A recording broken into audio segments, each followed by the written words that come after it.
Hello, good evening, everyone. Y'all sure are saying words in chat, I would like to say.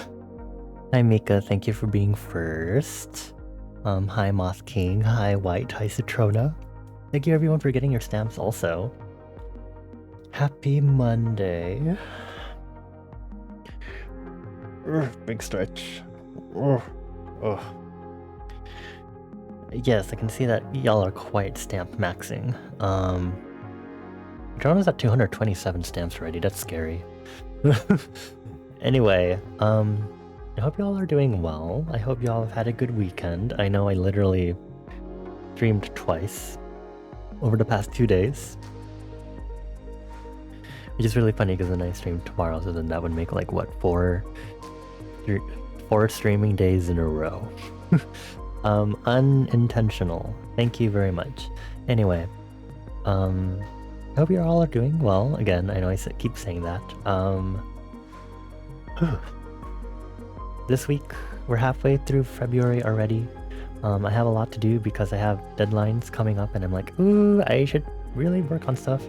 But for tonight, we are doing our usual Music Monday. I know we missed out last week, but we're coming back to Music Monday, again, composing with chat. If you don't know how this works, let me go ahead get this pen really quick. Don't unpin that. There we go. As always, there is a point reward called Conduct This Music Session that can be redeemed only once per Music Monday, as long as it is a Composing with Chat themed Music Monday, where you can kind of dictate the theme or like the setting or vibe that I'll be composing around. So we've already done, I think, 3 already. So the first one, we did Salt Flats. Second one, we did Mika's Epic Cooking Video Stash. And then our most recent Music Monday prompt, we did the... How do I describe it? Ooh. Please tell me I wrote it down somewhere. We did, what is it called? We did Cracking Ice Lakes, specifically the Star Wars-esque sound effects that certain lakes make when the ice is cracking and the is it pressure? Or tension, I guess, is like redistributing across the ice in the frozen lake. Or that is the best wording I can give you right now. So if you would like to dictate tonight's session, I highly encourage you to use that point reward because I will be disabling it if no one uses it within a specific time period, just so that way I don't start working on something and someone immediately tells me to work on something completely different. Along with that is the Alter the Instruments point reward, where you can enforce or restrict instruments in my instrumental palette. So I know in the past we had someone choose theremin, but I don't have access to a theremin, so the second choice was a kalimba. Another time we had, what was it? Citrona wanted us to do cowbell. So we have cowbell, and thank you, White. Looks like for tonight's session, we will be doing underwater music with reverb. Is it because you keep thinking of the Donkey Kong track?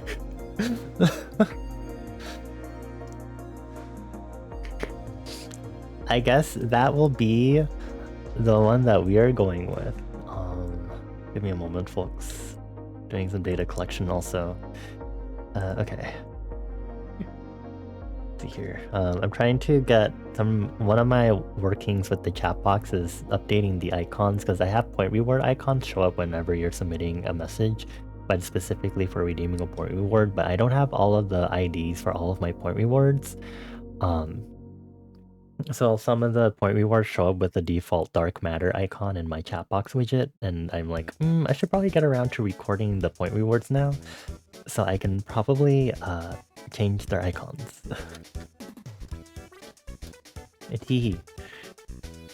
But okay, underwater music. Hey, I have done underwater music tracks before, so this is going to be interesting to think of how I'll tackle it this time around, or if y'all will give me instrumental restrictions or enforcements, I guess, for this composition session.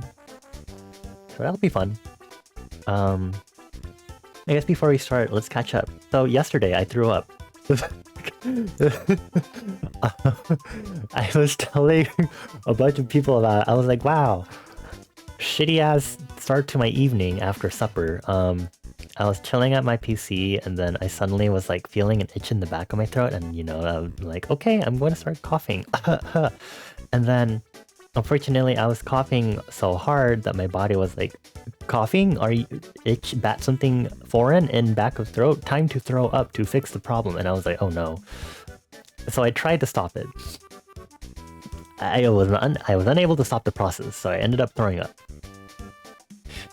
And then as a result of that, my throat was quite sore because, you know, obviously throwing up both strains your muscles and also brings stomach acid, which should not be in your esophagus in the first place, into your esophagus and into your throat.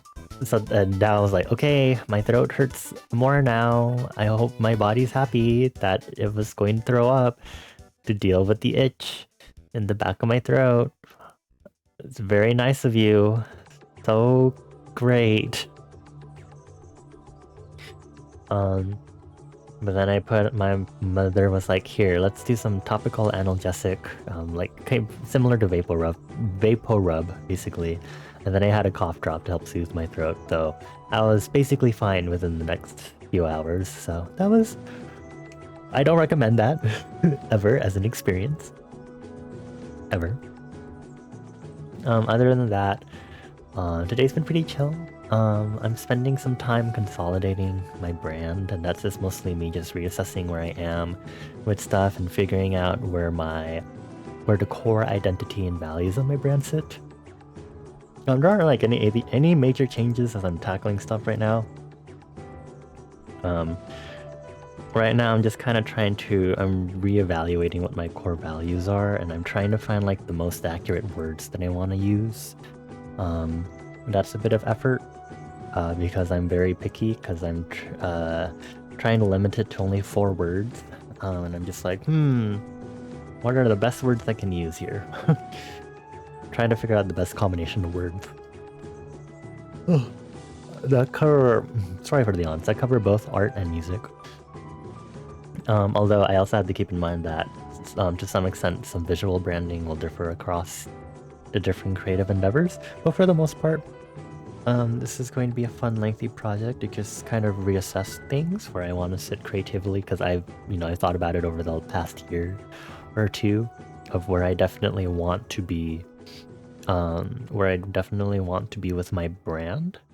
And now that I have a clear direction as to what I want to pursue creatively, I think reassessing my brand the same way I did a while back, I think I have a much better foundation this time around, I think.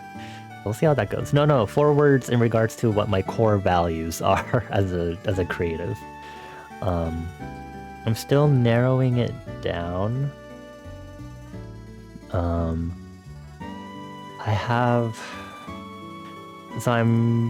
Right now I have 49 words out of the like 300 plus. Because a lot of this is just me redoing what I did for in a class I used to take, and just kind of rehashing it out, but now I have a better direction and, again, foundation in tackling this sort of thing. But I had like 49 words to figure out my core values, and I've categorized them, so I have like 1, 2, 3, 6-ish categories. I'm just kind of like trying to figure out what stands out to me the most from these categories, and a lot of them are similar to what my core values were like 3 years ago, but a lot of, I guess now they're kind of evolved forms, which I think is pretty fascinating to think about. I've had some time to kind of exist, and that now I guess these core values have evolved with me. I think it's pretty cool, honestly, because we got stuff about being passionate, but I think I want it to evolve in more.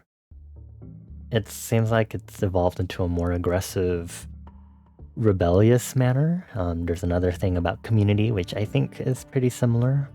But if not community, just generally more so connecting to others through shared experiences. And then another one is about, previously it was just simple introspection, but now I think a more accurate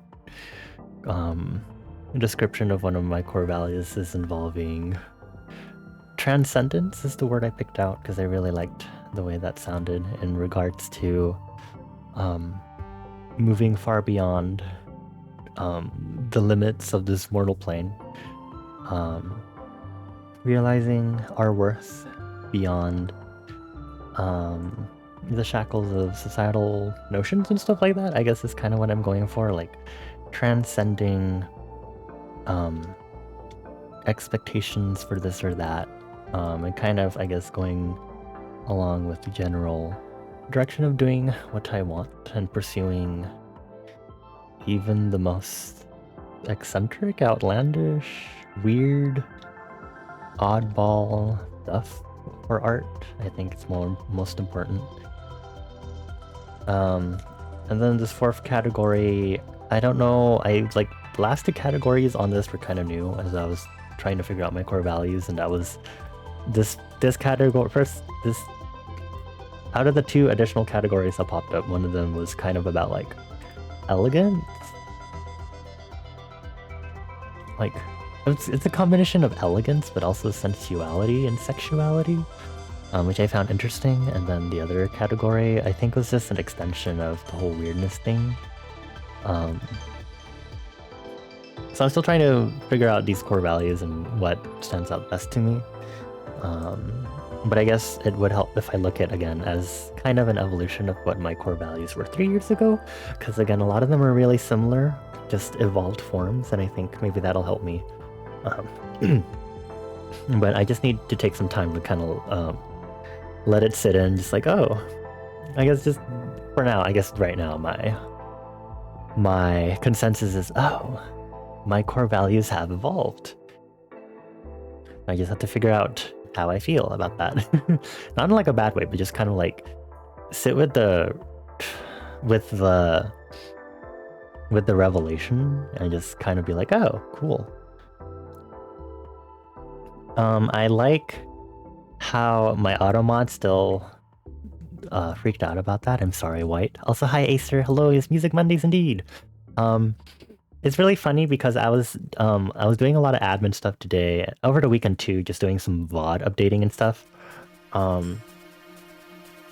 And I'm pretty sure I very explicitly remember putting the word cunt into approved words today.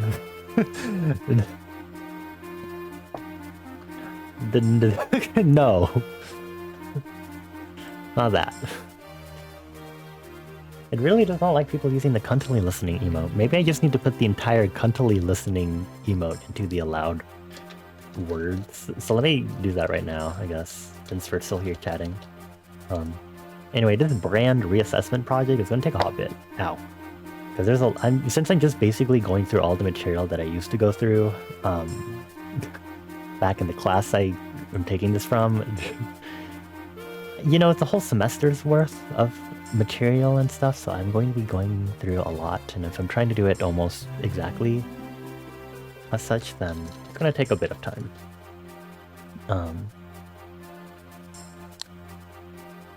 Cuntily listening already exists as a permitted term, unless it's like temporary. It's under always active. Maybe it's because I did it just now. I don't know. We'll see. Anyway, there's that. Hold on, I have to see. Hold on. Previous core values, because I do have them written somewhere. Here they are. Because my previous core values, when I did this assignment back in that time, was connection, heart, whimsy, and introspection. So if I regard it as like evolved values, then we kind of get like, hold on, connection is still there, but I do kind of want to rework that one. Heart, I guess, is turned to, I don't know what that's turned into. Whimsy, I guess, is either eccentricity, grotesque. I feel like I like grotesque more so in regards of choosing words that represent the weirdness of the art I want to pursue, because I want to tackle the less quote-unquote savory stuff. Grotesque. And then introspection, I think transcendence is the perfect core value upgrade from there. I don't know what to do with heart. I guess it's related to some sort of passion, I guess. So I have to... Audacity is one of the words that stood out to me when I was doing this. But... I don't know. Again, I just did all this today, and I do want to let this sit in my head for a bit before I think further. But that's been happening. This is going to be fun. Very, very fun. Just kind of reassessing my brand more properly, being like, okay. I think the other reason why I'm kind of doing this is because I'm trying to set up for releasing that instrumental soundtrack EP thing, like I said I was going to, because my deadline is kind of March, which is next month. And I was kind of thinking about it like, oh, what descriptions am I going to use for like my bios and stuff? And I was like,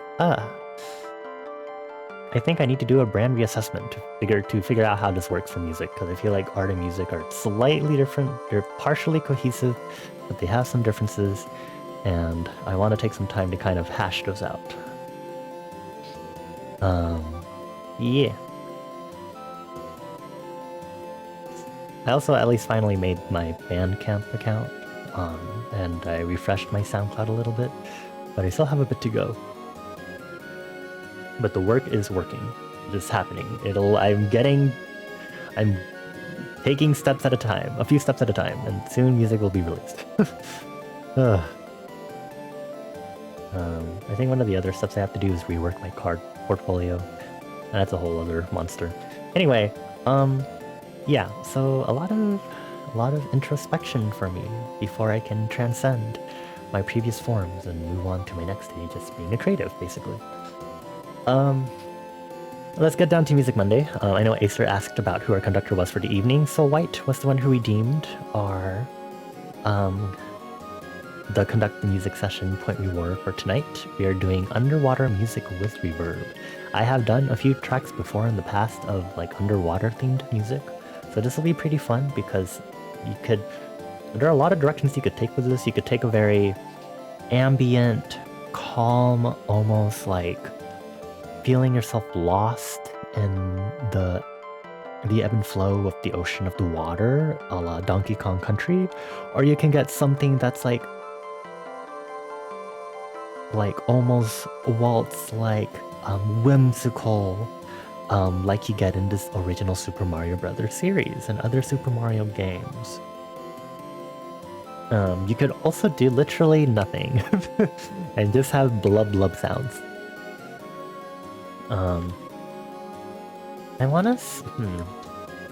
I feel like the ocean theme from Mother 3, because that's another place where you do get an underwater theme.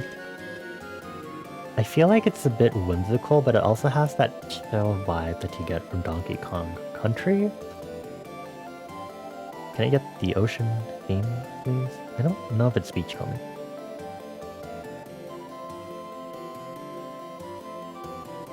No, this is the beach theme, not under the ocean. What is this it?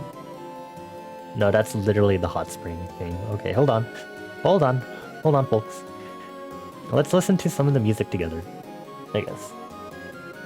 Here, let's jump over to our FL Studio scene really quick, actually.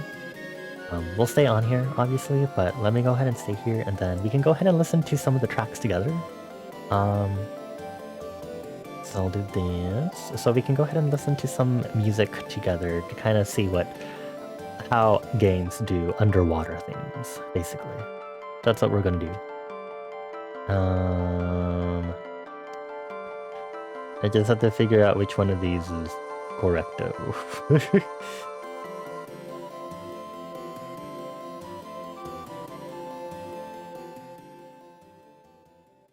I think it's this one, O2 and Love. So this is... gonna play. Hold on, pause. I accidentally... Oh my god, please. Stop, thank you. Okay. So this is O2 and Love. This is from Mother 2. Let me make sure this is correct.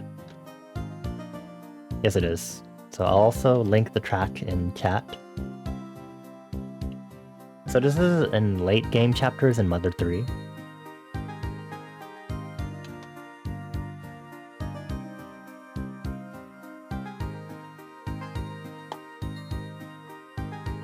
Let me turn off the chatting music also.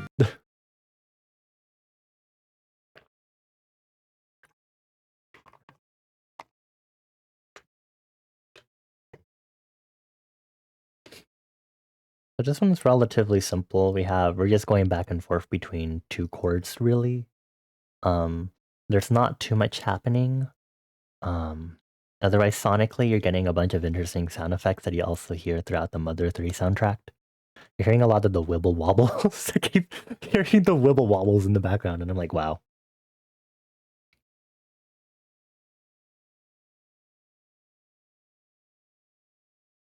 So that's the ocean theme from Mother 3. Another one.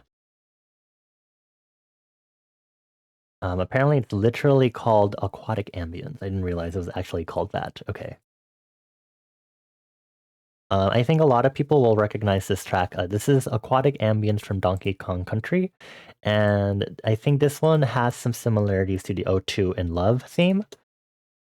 There is a video game music theory video on YouTube that does talk about, I think, this specific theme in regards to the way that it uses chords in order to kind of add to the ambient feel of the track, along with kind of lend to the whole underwater flowing vibe because of the way the chords kind of blend into each other with the choice of pads that they use. This one's a lot more. There's a lot more going on in this track. There's a small little arpeggiated melody in the background with the woodwinds pan flute like instrument, and we're getting some percussion here. And there is an actual melody that comes into this track as this plays further. Hey Toad, hello, welcome on in.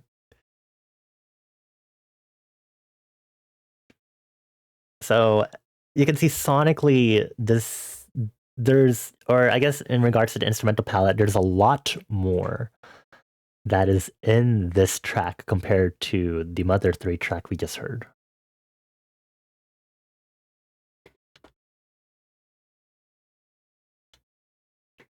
We got a little pizzicato harp.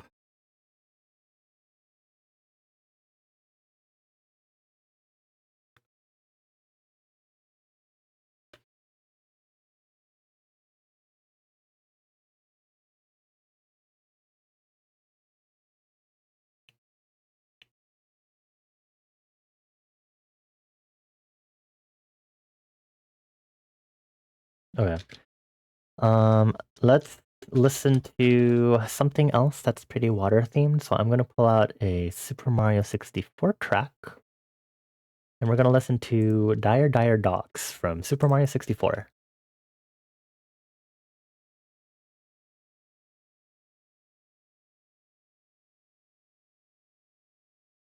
I like to point out this current chord progression is into intro before this chord progression part happens. But you can kind of hear how it's kind of just going back and forth between two different chords, which is very interesting, interestingly similar to the Mother 3 track that we listened to.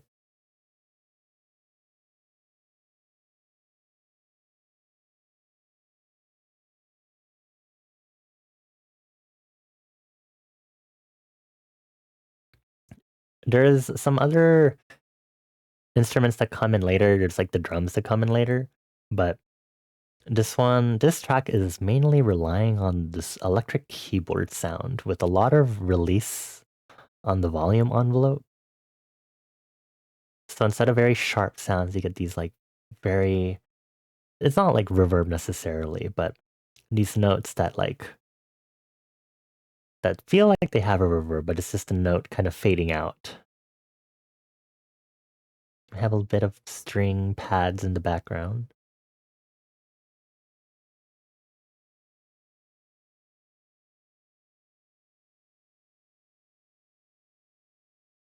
I'm trying to think what other games I've played that would have like underwater themes. Ah, I do. I do know one actually.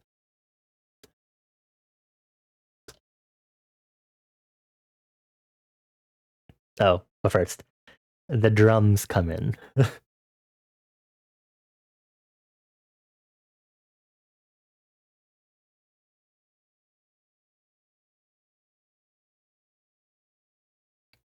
I find it so interesting how they have drums come in later through this track.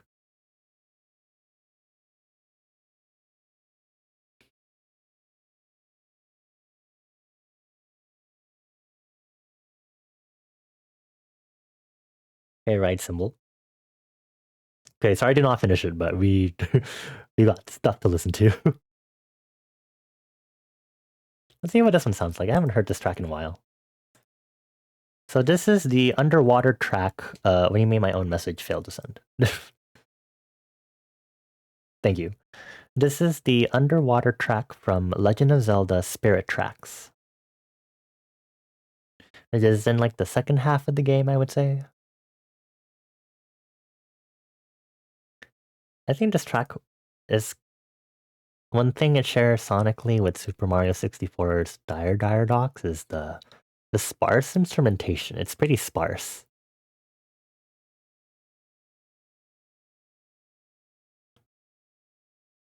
Had that little plucked instrument in the background that's pretty common along with the kind of guitar-like sound. But there's nothing super filling out the space in this track, so it's very sparse.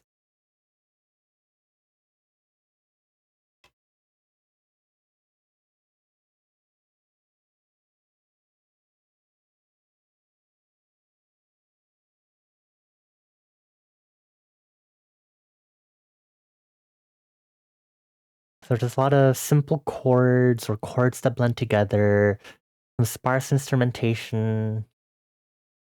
A lot of these tracks might be using instruments that kind of lend towards a tropical feel.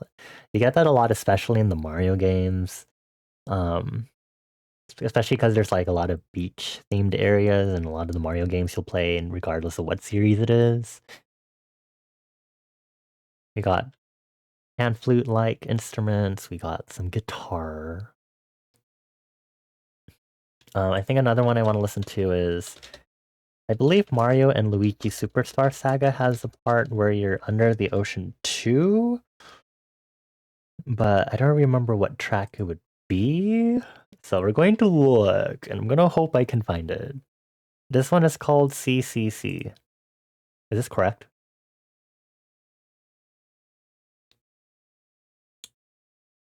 It is. This is really weird. Okay.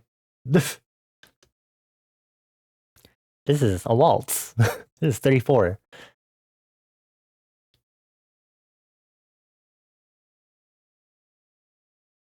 I immediately regrets pulling this one up because this one is vastly different from the other underwater themes we've listened to so far. Oh wait, we have some like marimba slash xylophone.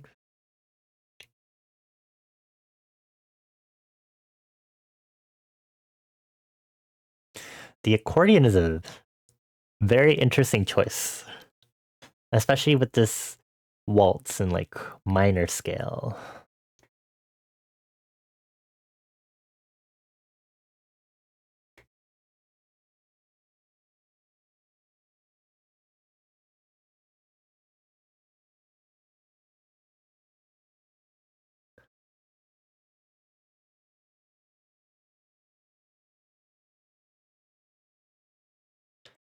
Okay. I'll pull up one more track and then we'll try composing. Because I saw it in the recommendations, I want to listen to what the pool, the pixel pool theme and Super Paper Mario is, because it's been a hot while. Let's see. Tracktail, Gloam Valley. I think it's in the Bidlands. Yes, the tile pool. So this is the tile pool from Super Paper Mario.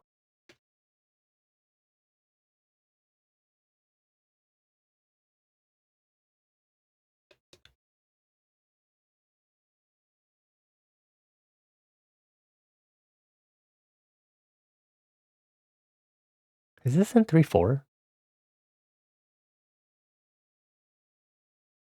It is. 1, 2, 3, 1, 2, 3, 1, 2. Okay. Just I wasn't sure if it was like a weird complex signature. I think this one has the whimsicality that you get from other underwater themes in the Super Mario series, but it has the feel of Super Paper Mario, where you have really chromatic melodies. It's very ploinky. I don't know if that's the right word I want to use here.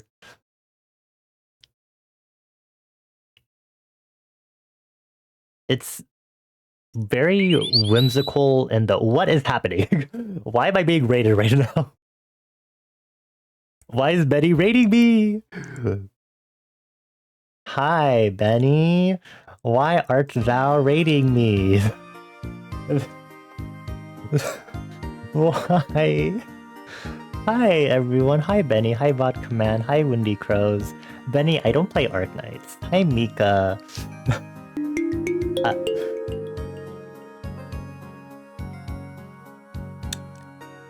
Mika, thank you for the gifted sub to Benny. Moi, Benny, I hope you enjoy your subscription and your access to my Twitch emotes again. Hi, everyone. I would like to make it clear I am not an Arknights player. I used to play Arknights and then I stopped, so I'm very confused as to why Benny is here. I don't play Arknights. Don't look at me. Play Arknights again. No. What do you mean Mountain waits for me? I already have Mountain and I already have the skin I want for him. There's nothing else I could go for. There's nothing else I need to look for. Hold on. I should probably introduce myself for those that don't know me. For those that don't know who I am. Hello. Hi. My name is Bonnie. I go by they, them. I'm a fire elemental and I'm a multimedia creative. I mainly specialize in doing illustration, graphic design, and music production.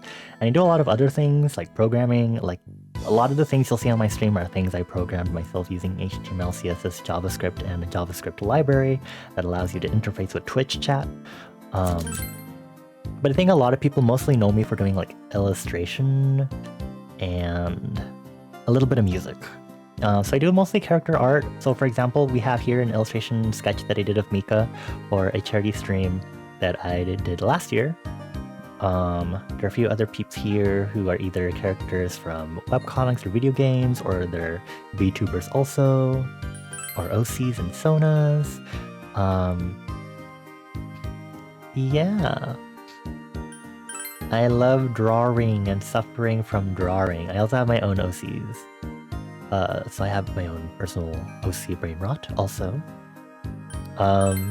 Ignore the Prowler. Prowler's not here. There's only Mika. But hi, hello, welcome in everyone. We are doing a Music Monday session tonight. So, as I said, I make music and we usually do Music Monday sessions. And this year I'm trying out Music Monday sessions where my community kind of gives me some guidance on what kind of theme to compose for.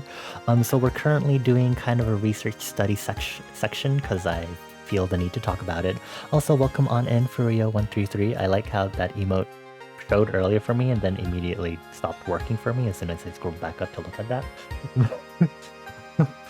I see it's also stopped loading in my chat box. Oops. But for tonight's theme, we're going to be working on why to redeem this. Our prompt for tonight is underwater music with reverb. So we've been listening to a variety of tracks. We've listened to the ocean theme from Mother 3. We listened to Dire Dire Docks from Super Mario 64. We just listened to the tile pool from Super Paper Mario. We also listened to Aquatic Ambience from Donkey Kong Country, and we also listened to the CCC theme from Mario and Luigi Superstar Saga, and also the underwater theme from Legend of Zelda Spirit Tracks to kind of help us see what's been done before in like underwater themes. If anyone else has any other underwater themes they'd like to share from video games, that would be pretty helpful, so that way we can kind of expand our palette and kind of see we're kind of trying to see what are common aspects sonically or in the composition among underwater themes. We see a lot of simple chord progressions, chords that kind of flow with each other that are easy to follow. Nothing super complex in chord progressions. Although Donkey Kong Country's chord progression is a monster of its own, I will say. Some themes will have interesting instrumentation. We'll get tropical adjacent instruments, like guitars and woodwinds. We had accordion in one of them. We have a few 3/4 waltzes, which is very fascinating. Yeah. Also, before I continue, Benny, I hope your Arknight stream went well. I think were you doing some main story stuff? I'm not entirely sure what you've been doing for your Arknight streams. I don't always see, teehee. But I hope it went well. For everyone on my end, please check out Benny. He is our favorite pink-haired prince boy failure, who plays a lot of Arknights, a lot of Mario Kart, a lot of League of Legends.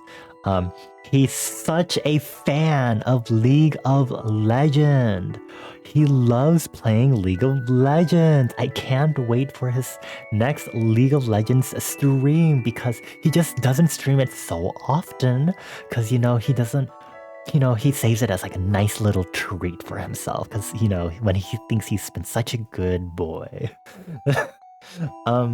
Anyway, for Benny and everyone else that came along with the raid, if you do need to get some food, water, and rest, please do so. Otherwise, please feel free to chill with us here in Liminal Space. I will be doinky boinky dink donk on FL Studio as we try to make tonight's theme. So if you want to chill out and listen to the chaos, please feel free to do so.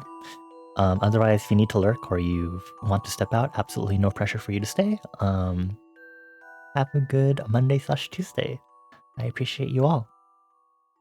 Boy winner, you say? Do I need to do a poll? I can run a poll right now. Is Benny a boy winner? Actually, I can just ask my mods to do that. Could one of my lovely mods in chat run a poll? Is Benny boy winner or boy failure? You're going to pay us? Wow, is this called bribery? Are you really telling me the prince of a faraway kingdom is going to bribe us with his bourgeoisie dirty royalty money to call him a boy winner? Isn't that like Findom? Actually?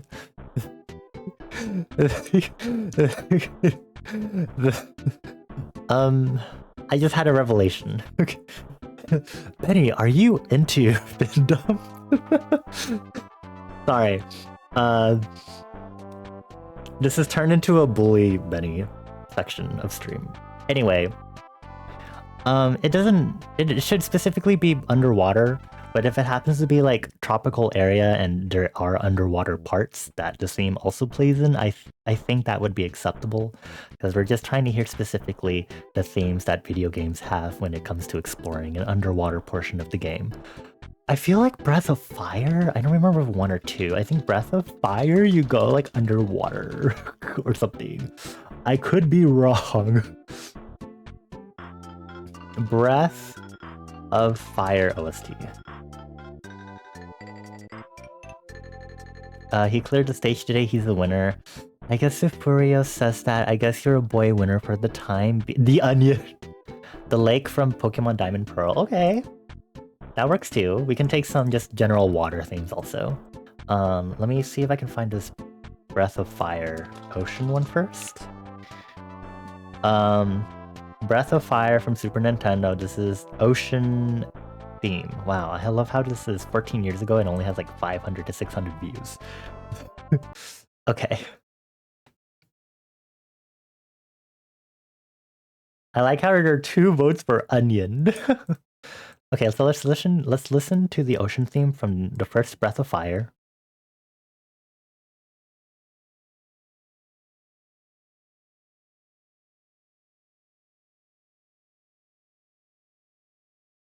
This sounds really classical in its composition, if I'm being honest. But I think it's also the choice of piano that almost sounds like a harpsichord.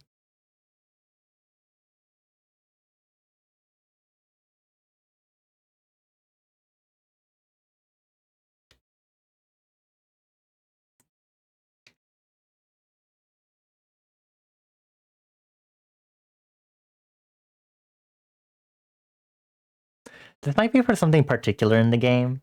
Because this sounds very adventure-y, which is fitting considering Breath of Fire is an RPG, a classic JRPG series. Okay, and let's go ahead and listen to the lake theme from Pokemon Diamond and Pearl. Very classic. So this track is also kind of sparse in its instrumentation. We have this kind of fading in pad, like every 2 8 counts, I would say.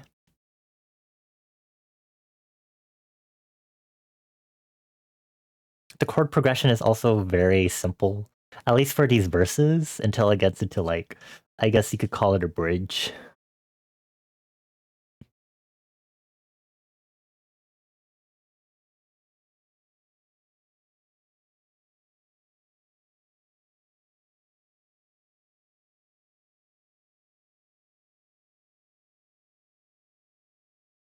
And then this section happens for whatever reason, probably because it's a Pokemon game.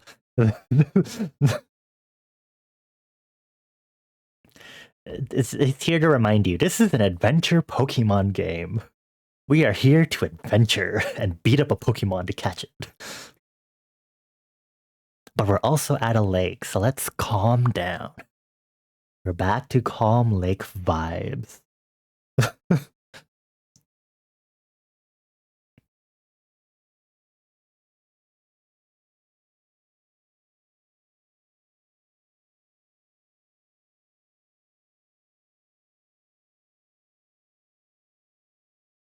Okay, I'm gonna pause it now. Okay.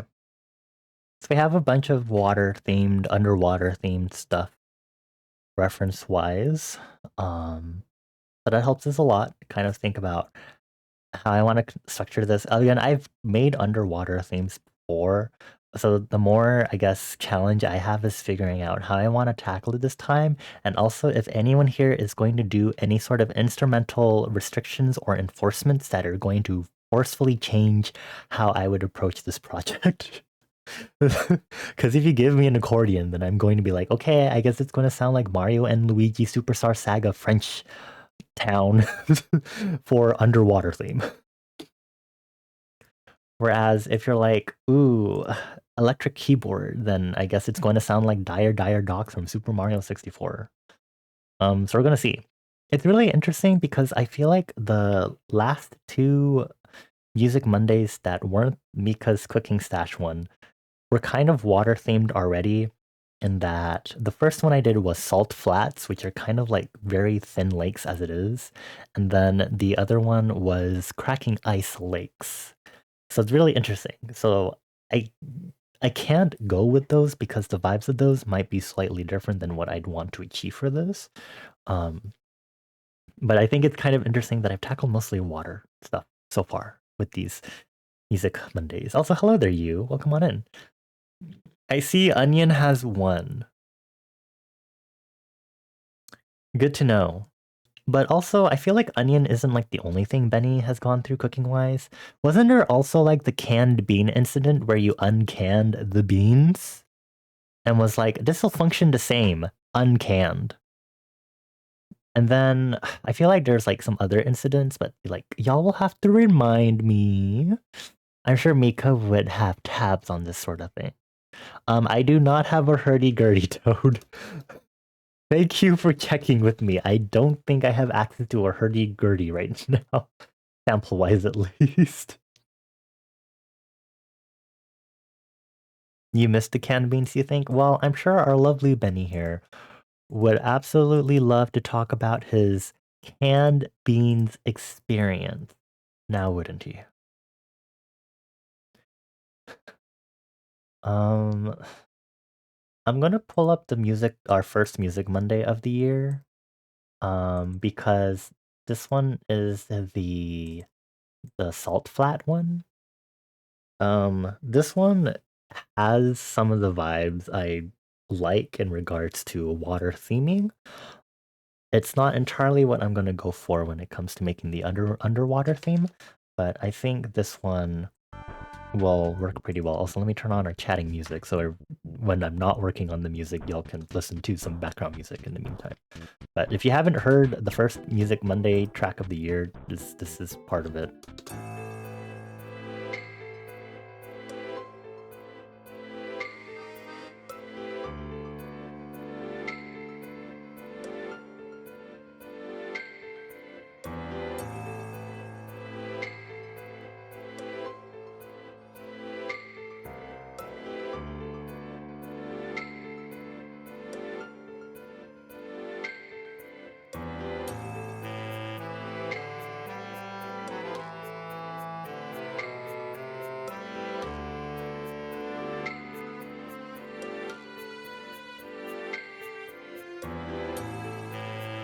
Okay.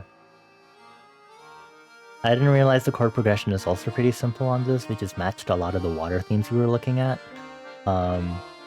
It's very sparse in instrumentation also. Okay.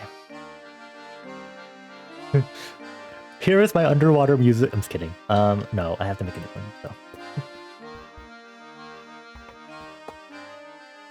Okay. Let's try making something. I think first things I want to do first is I might add in... I'm going to avoid doing percussion, but if someone makes me do percussion, then I guess I'll have to do some percussion, but I'm going to avoid looking at percussion for now. And I think I'll start with chords to get this started. Can I do Kepler? Kepler, come to me. I'm going to use you. Guide me. Hold on, this needs to be like assigned. Hold on. Please assign to an instrument track. Thank you, buddy.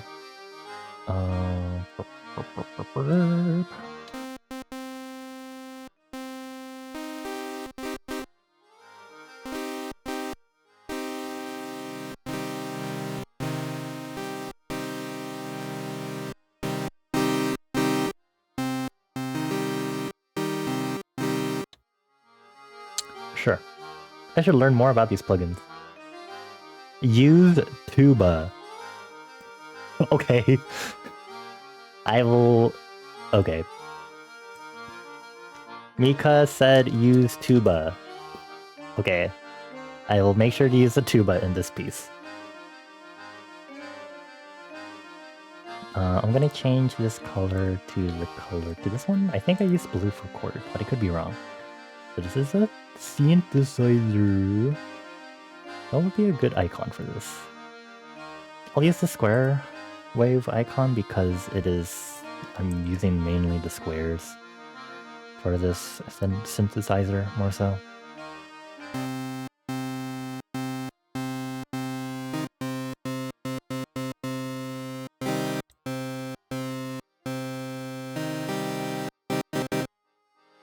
Okay, I'm gonna open up this so I can... Oh, wait, I can edit the envelope here.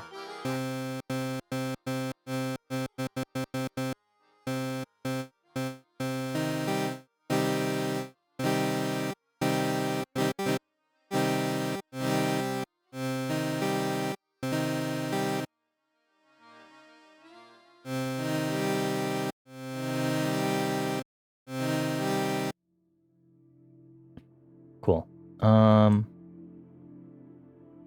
Let's paint in a pattern. There's something in this pattern already. Oh, why is there something there? Okay. Get deleted. Goodbye, nerd. Okay. Anyway, we're gonna open this in Kepler. I'm going to choose a key. I'm just gonna close my eyes, scroll, and then... Okay, G sharp it is.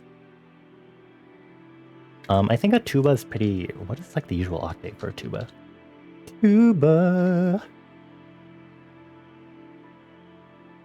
Thank you, playing range. This doesn't really tell me. I can't read this because I'm stupid. I can't read sheet music.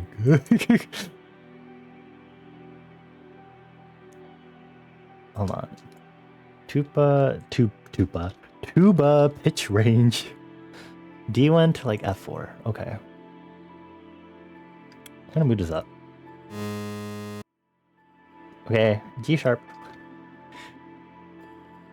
We're gonna also change the BPM. A lot of the songs are pretty slow, so we're gonna keep it somewhat slow. We're gonna do 110, and I'll turn on my.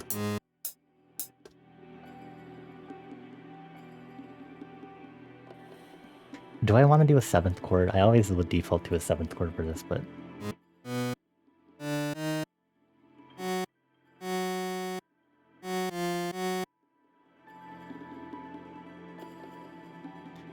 Okay, we're gonna okay, we're gonna extend all of these.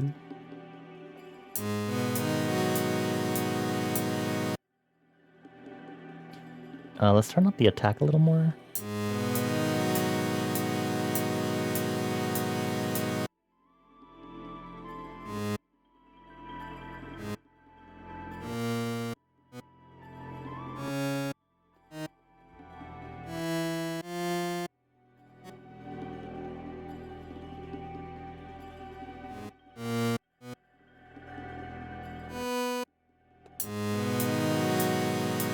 I like Basia. I do.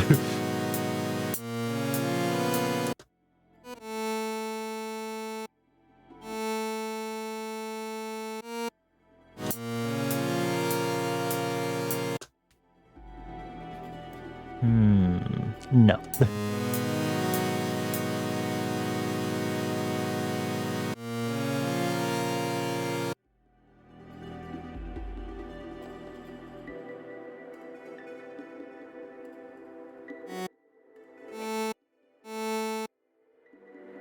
I mean, I guess we could do more complex chords. I know Donkey Kong Country's aquatic ambience is really complex chords.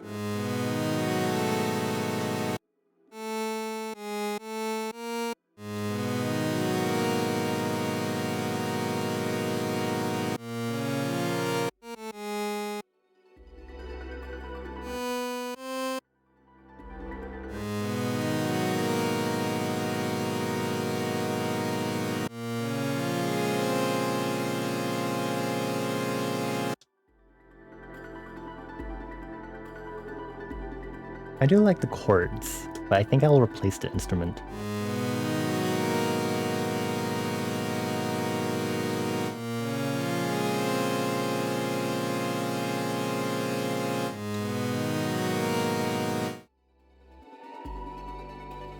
I'm gonna open up our default instruments in here. Should I use the piano or strings? We're gonna use a string section. This is funny hearing my music and then when it goes quiet, suddenly tunic pops back in. Yeah. And that's how it be. Gonna open this, please.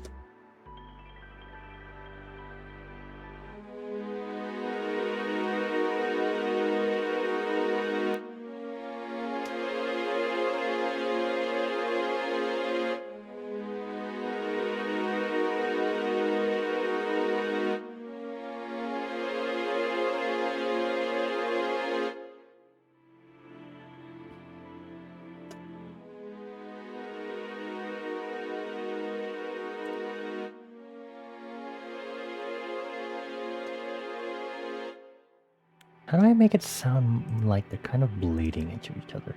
Should I extend these notes?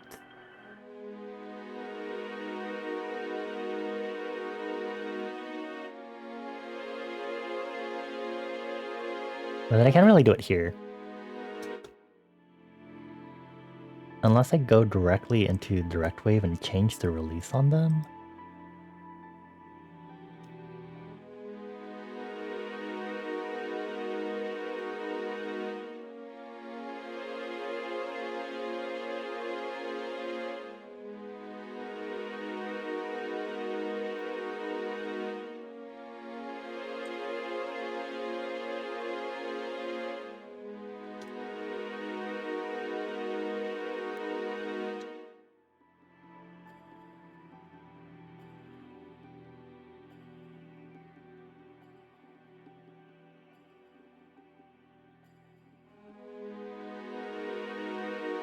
I'm gonna delete coupler.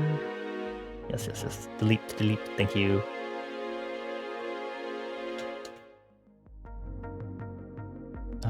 Strings.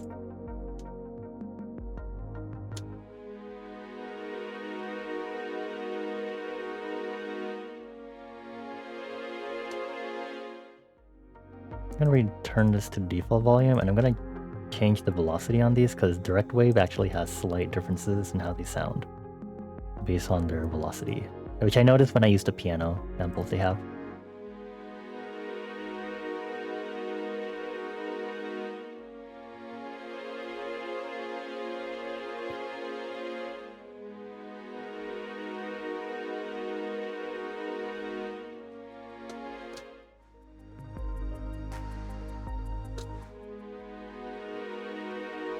Maybe 95.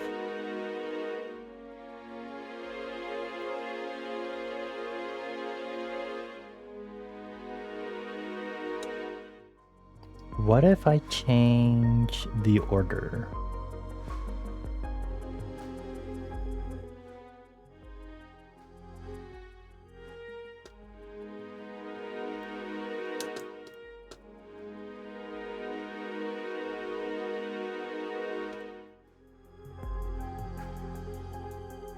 And then alter some of the velocities.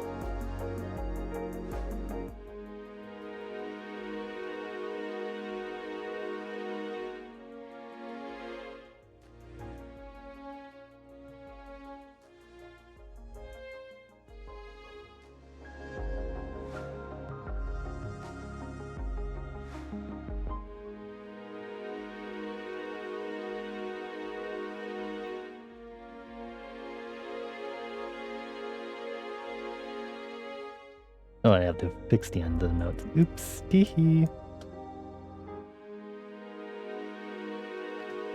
Add kalimba. Okay, guess I'm using kalimba and okay.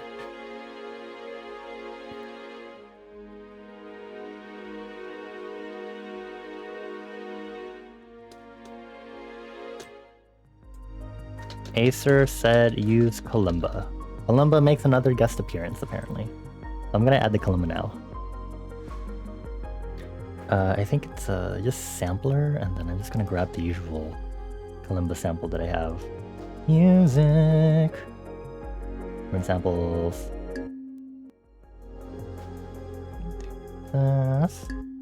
Go in here to boost. Ooh, not boost it too much. We're gonna go in here and rename it. Acer's Kalimba. I'm sure the combination will be okay, maybe, we'll see. I'm gonna have to use the glockenspiel because it's similar at least, I guess, enough icon-wise.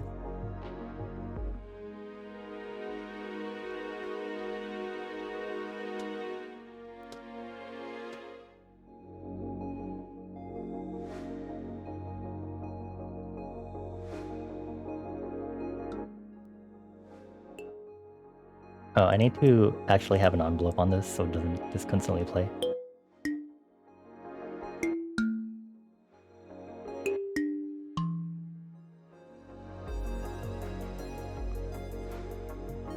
Okay.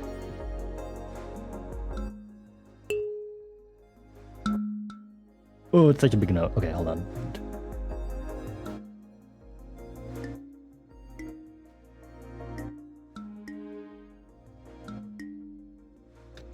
I need to reset the velocities.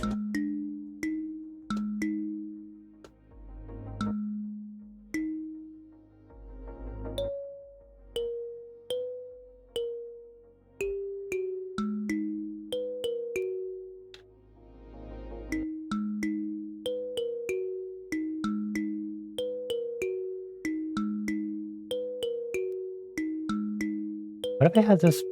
Would this work as an ostinato?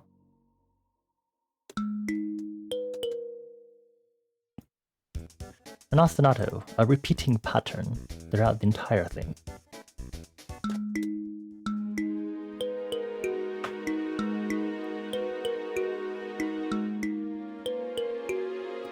No, not with the chord change, because that's a really drastic chord change.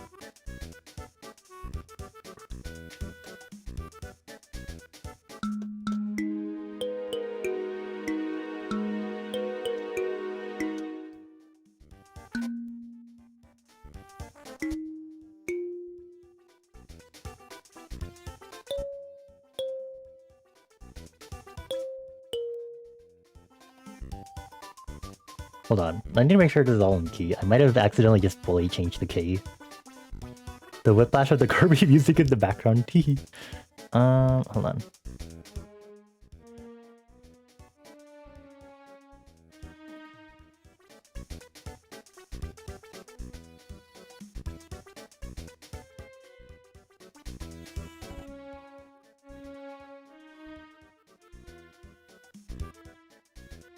F or E?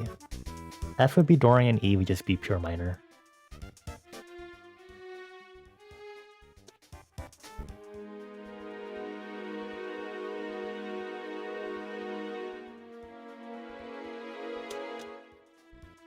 Let's try F. See if that softens it. Minor's scary.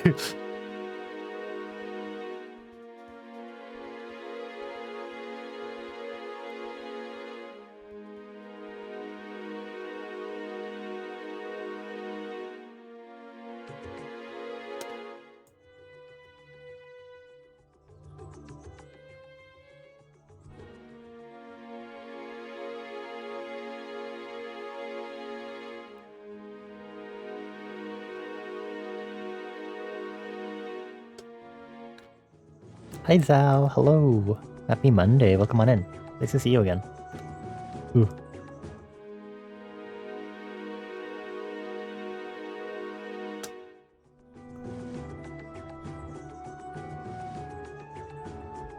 Maybe I'm gonna focus on the kalimba first.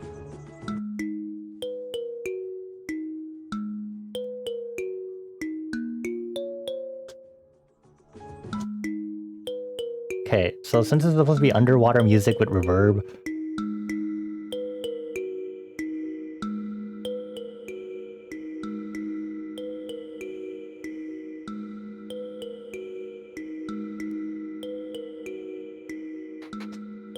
I'm turning up the reverb.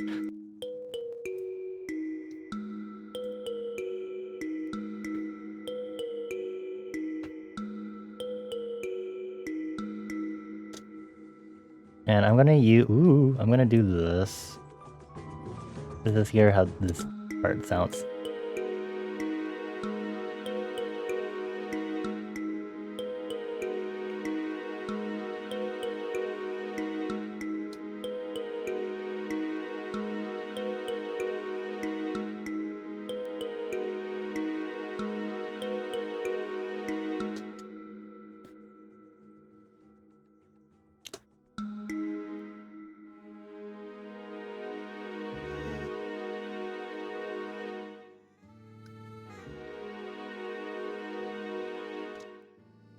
I might do a different chord progression, let me think.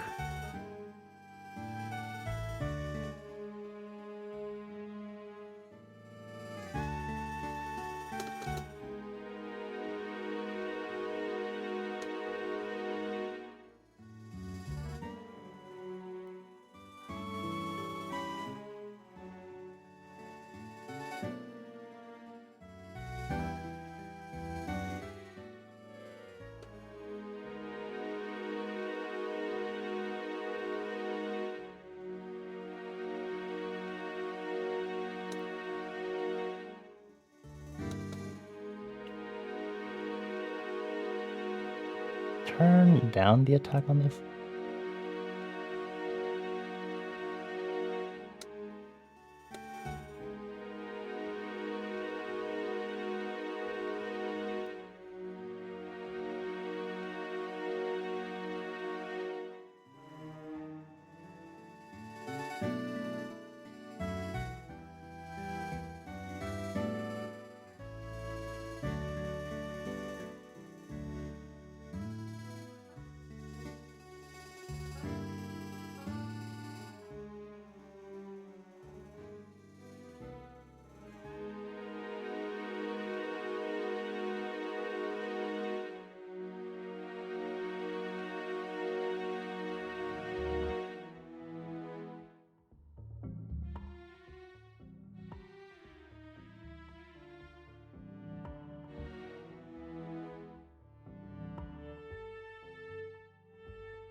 Okay, a longer chord progression than expected, but I do like the way this sounds.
Okay, I had to make the kalimba work.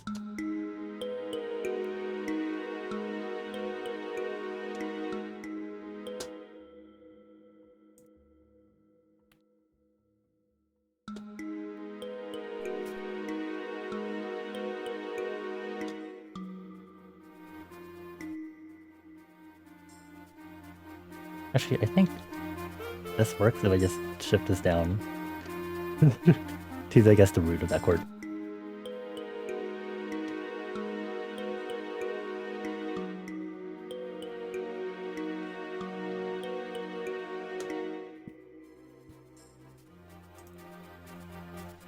What is... It goes to E, then F sharp again? This wouldn't work if I just did this again, but then just moved F sharp down to E. Would it? It wouldn't be that easy, would it?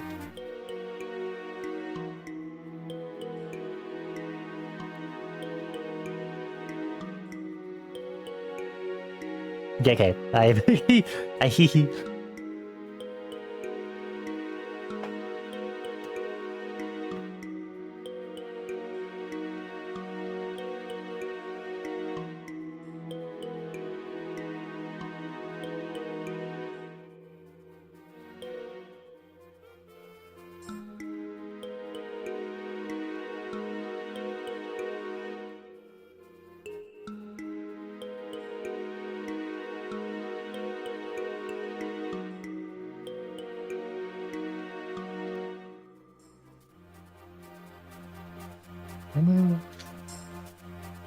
I did a sharp.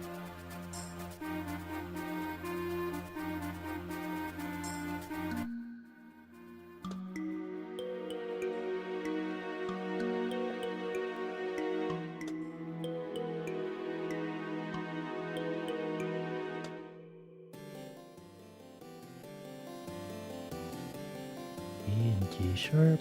Trying to figure out.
I keep accidentally pressing Control S to save, and I should be saving, and I'm like, I keep canceling it, like, no, I should save.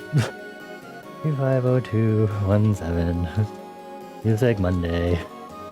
It is saved.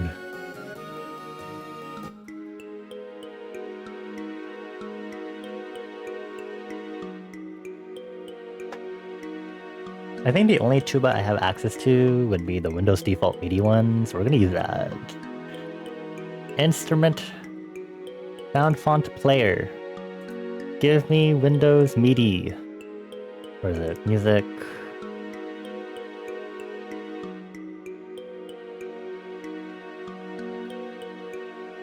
Where is the tuba in this? Tuba, tuba, tuba, tuba, tuba, tuba, tuba.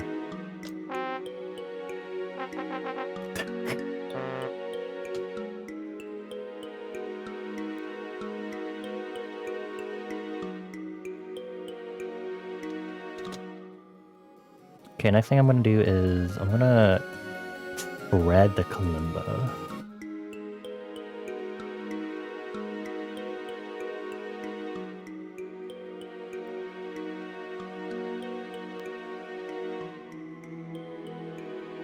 I'm gonna fade the kalimba out a little more.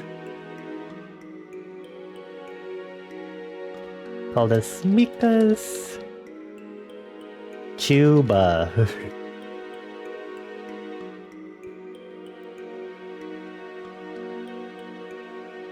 This is a trumpet icon, but there's no... It's the closest I can get with this. Unless I want to use the fucking saxophone one. Blame FL Studios icon selection.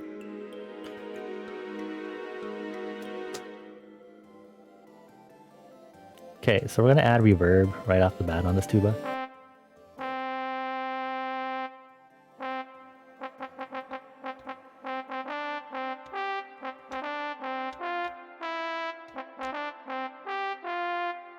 Sorry. Okay, let's see.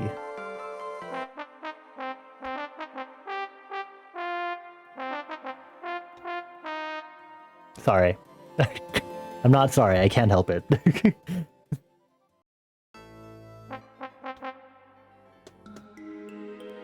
Wonder if you can make custom icons for FL Studio? I don't know.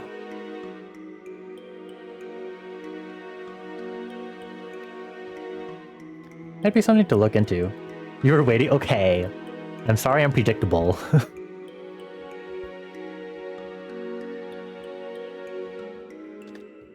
How do tubas play melodies?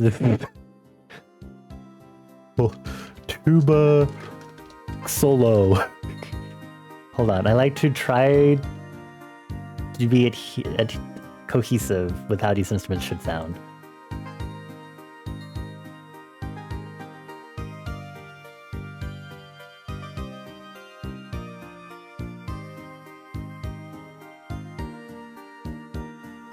What is this comment under this? A tuba produces a fart-like sound. Farts have a musical quality. Somebody should eat a pot of beans and play a solo using their butt. Thank you, Road Racer 1593, for the 7-month-old comment under Tuba Solo of the 3rd Symphony for Band by James Barnes on YouTube. So insightful. Okay, back to this.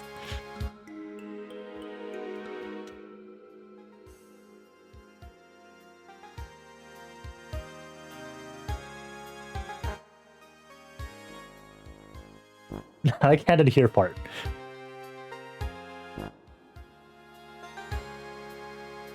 Two, three, four, and I have to make sure there's a pause because you gotta breathe.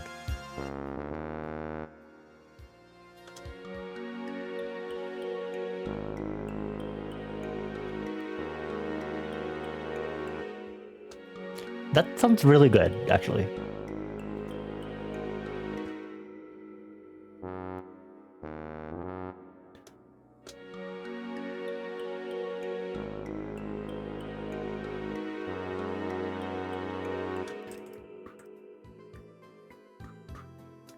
I'm about to say, oh shit, that sounds great. I know, right? I'm like, wait a minute.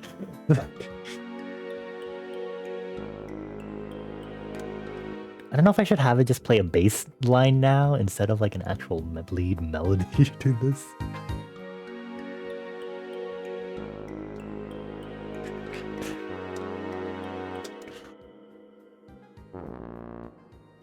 How do I want the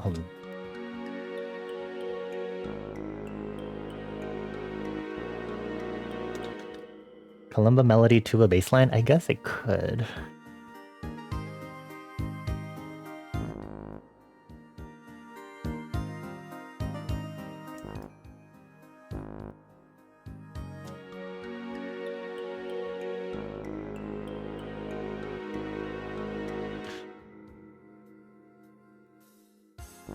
Wait, my brains, the cogs are turning.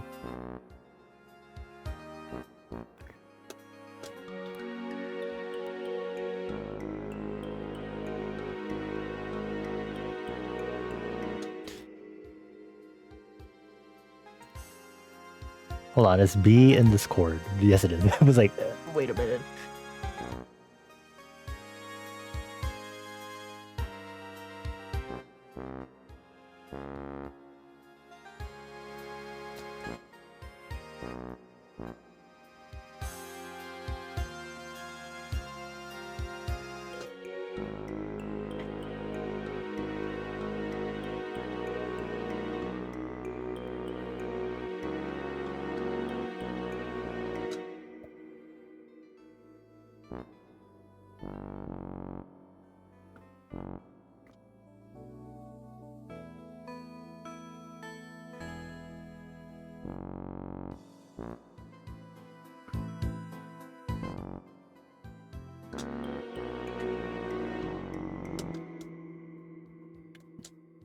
I might be using the wrong note.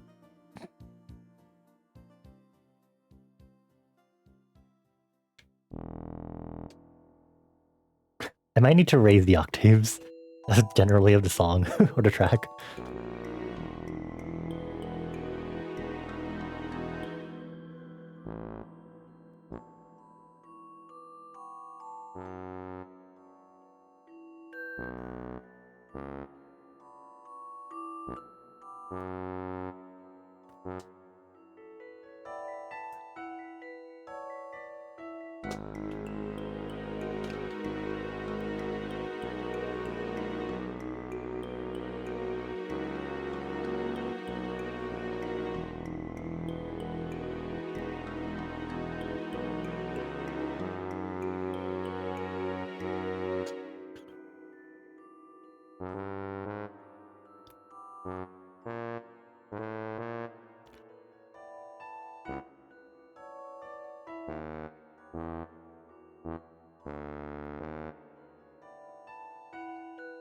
And then I think over here.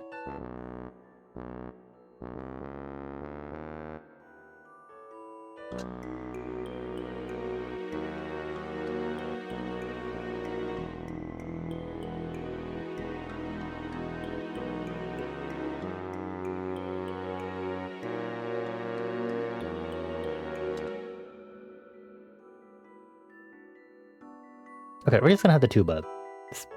It just because I need to hear how this loops around.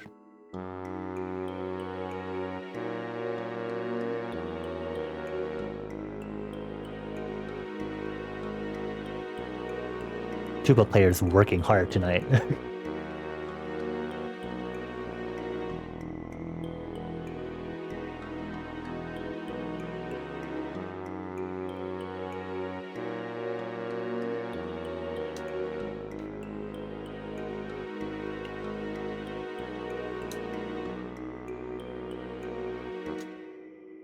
Okay, we'll just not have that play constantly, but we'll have it introduced later. So the tuba's like, okay, I have some time before I start playing.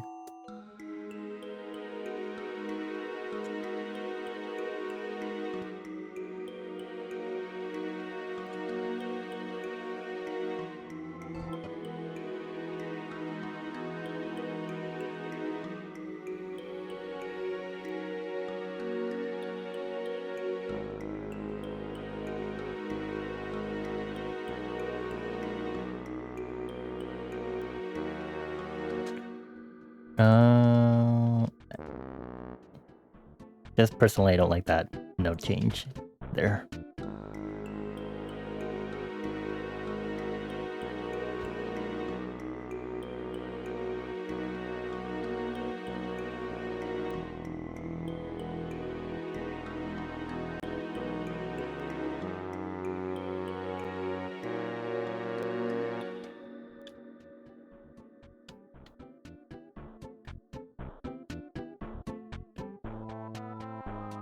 What instruments should I add next? Piano?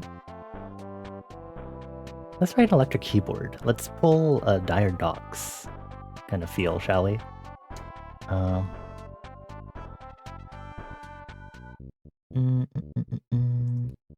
Okay.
There it is. There.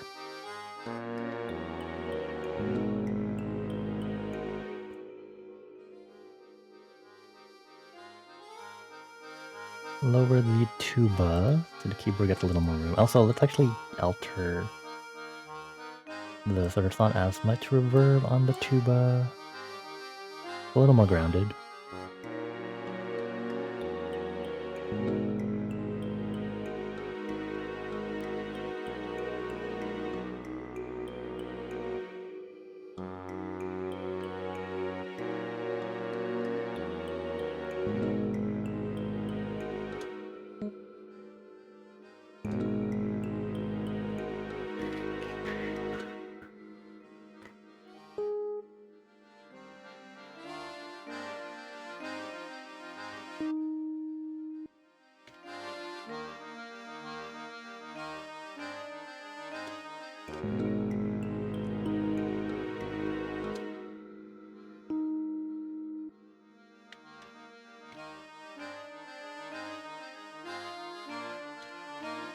Lower this one.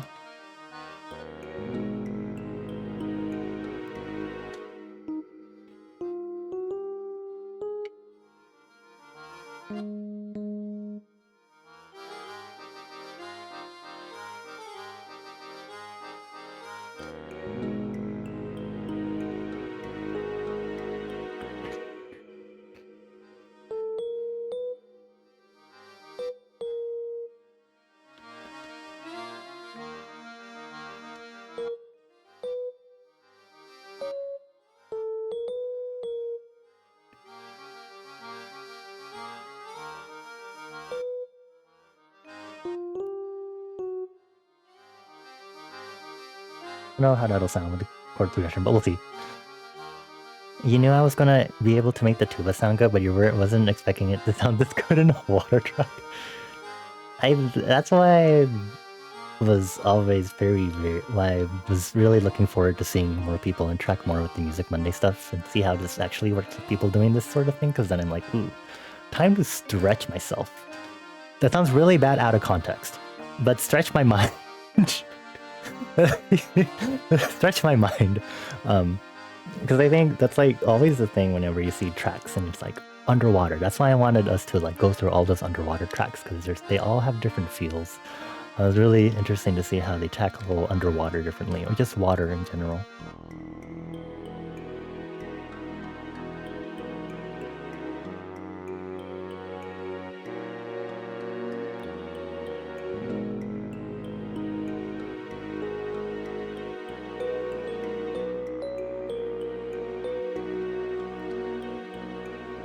Hehe.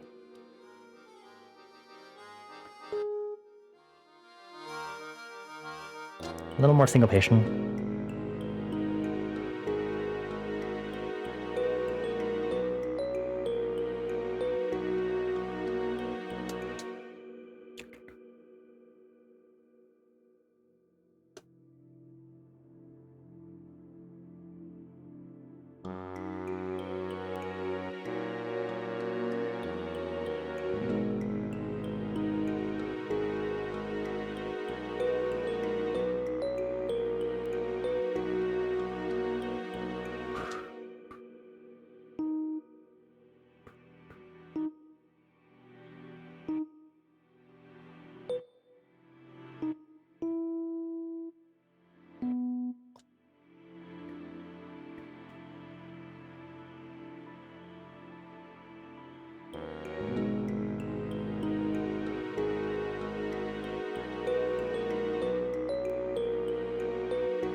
I don't know how to continue melody after this.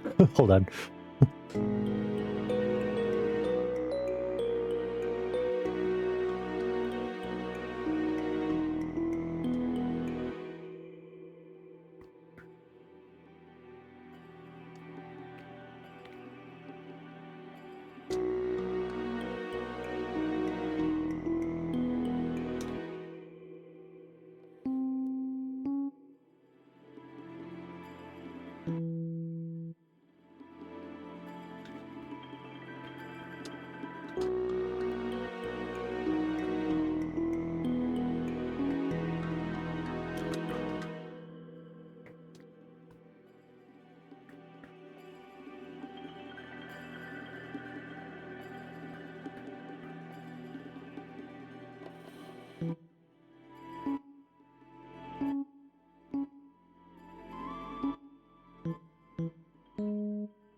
How do I do this offset?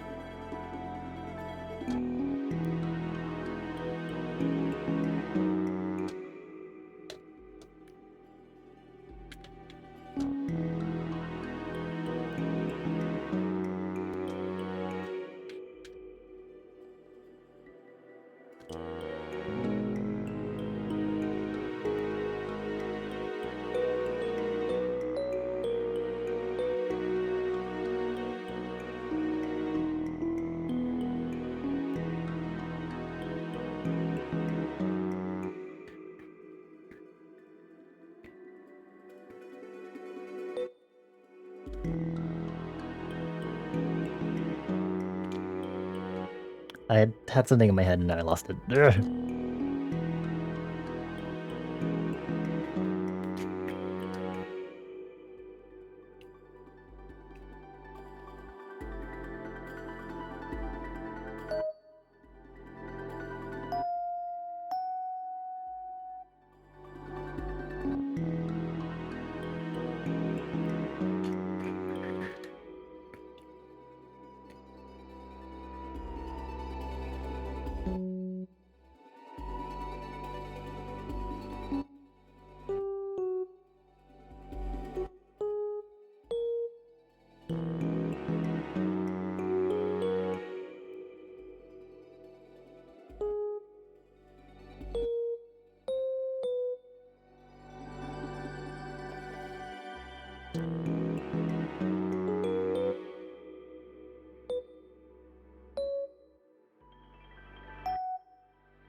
I'm gonna let that melody sit while I not razor chroma, reverb.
The gap feels weird.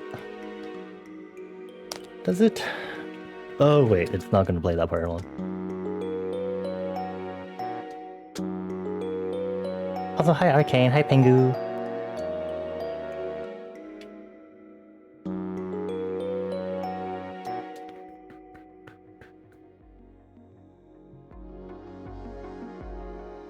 What am I? Hold on.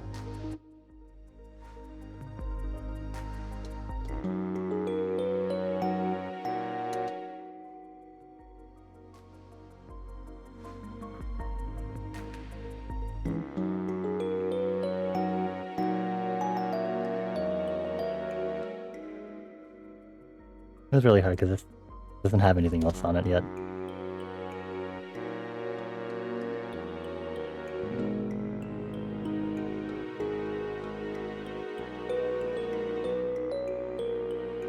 I need to check the envelope on this.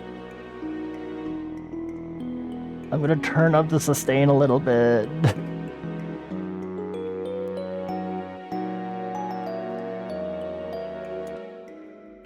Do I need to extend that into another...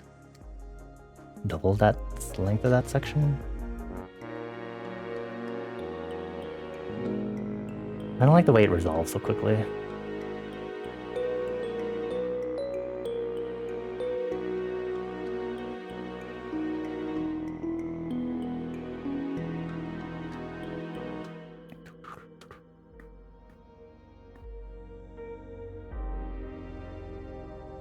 I'm gonna duplicate this section and do this, and then I'm gonna edit this.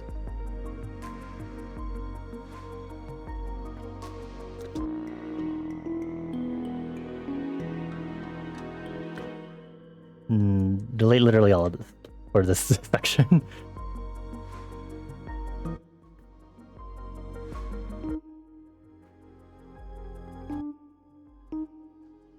Let's see how this sounds with the change in chord progression.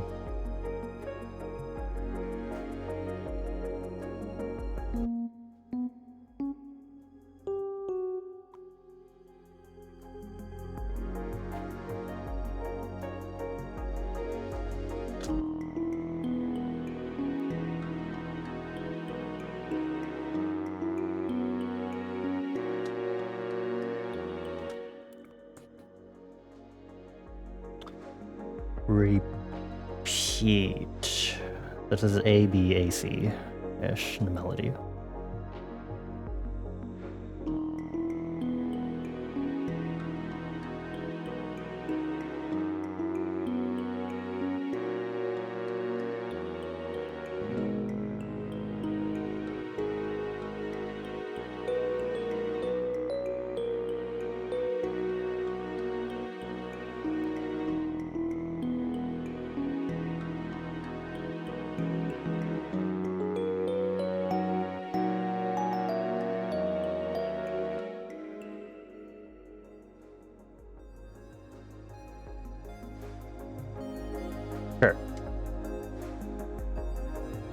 Anyway, hi Kane. Happy Monday, hope you're doing well. Welcome on into our Music Monday sessions. I don't think you've been to one before. Sorry, I'm getting distracted by my Discord notifications.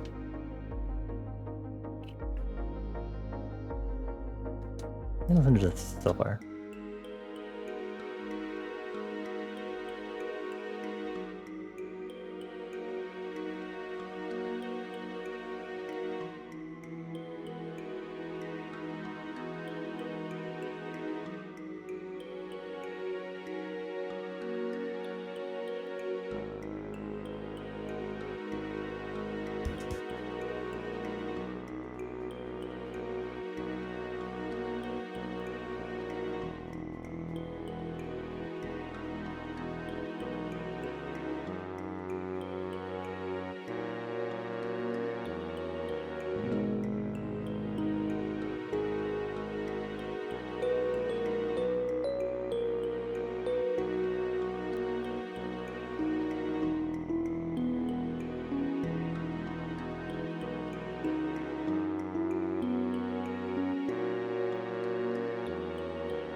I feel like that should almost lead into a solo after to build it. I think so too. I feel like I should add a bridge here. I hate bridges so much. In both instrumentals and songs, I hate writing bridges. They're the worst thing to write. Along with pre-choruses. I hate writing those. Ugh, okay. The tuba would be so great for this, but the tuba's kind of busy losing its breath right now, playing the bass line. You're a sax player, both alto and tenor, I see. I don't play instruments. Well, I do have a kalimba, but...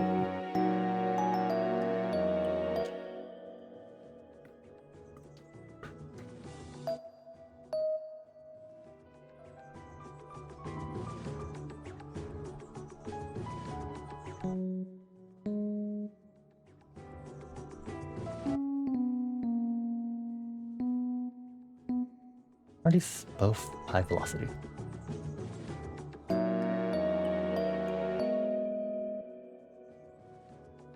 Do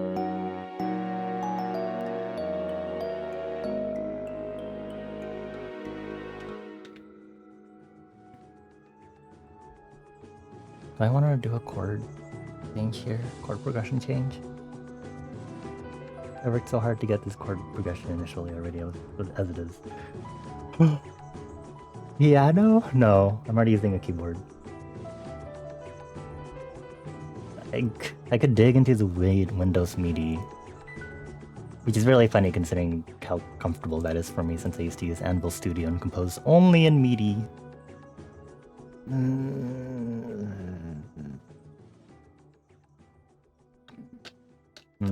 Hold on. Let's see. Instrumental... Sampler... Oh, no. Wrong one. Sound font player. Open... Music... Windows... Default sound. Okay. Harpsichord. No. Imagine. Isolate the short notes under electronic and strip out strings, kalimba and tuba. What do you mean by strip out?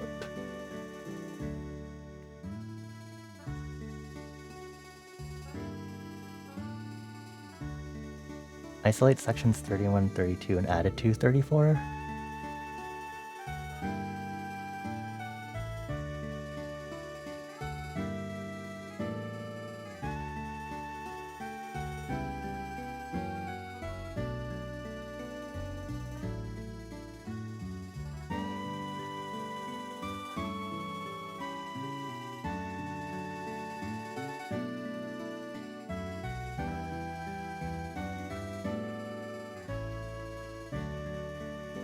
So for bar 34, you want me to...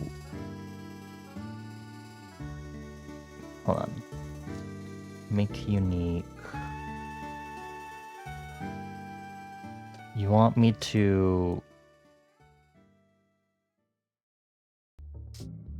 entirely cut out the bar here.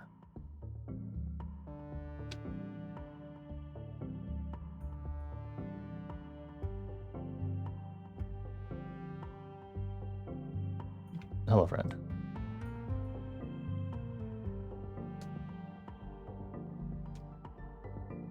And then take this section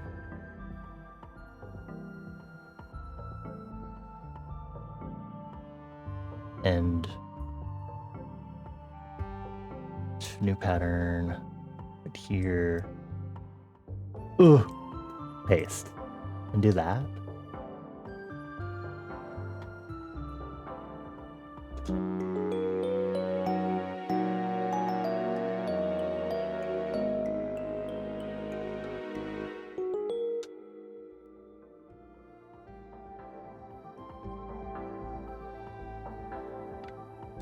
Just not the yes.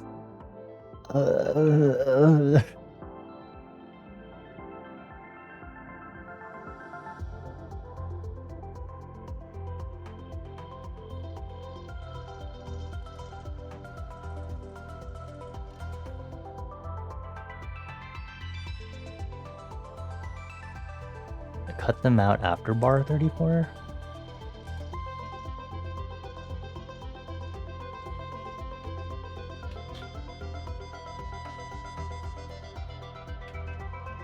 Like this.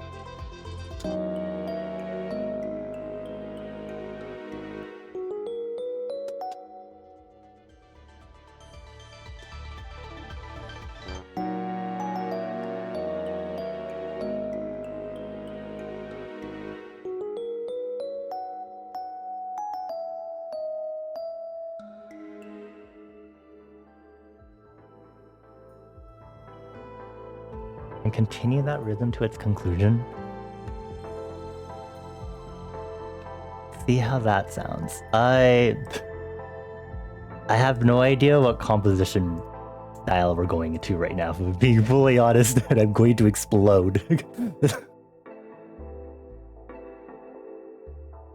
I'm building a solo. Okay.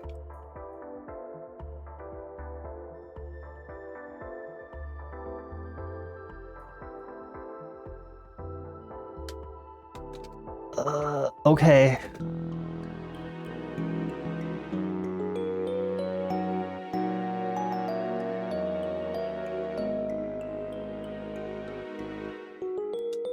Wait, should I be taking it out from sections 31, from bar 31 to 33? Or keep it here? Keep it in? So it's going to repeat for 2 bars and then lead into the solo?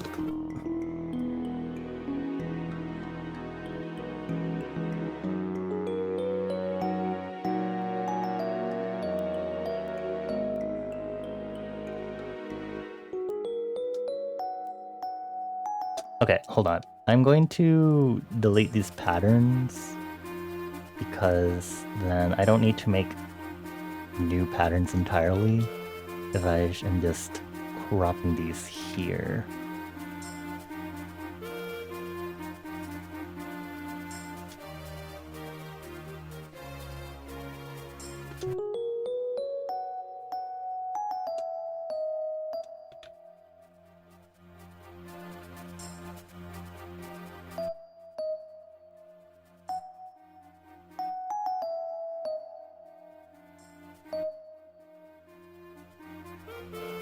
into a solo.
Why have I lost tonic? Wait, hold on. Hold on. I lost tonic for a moment.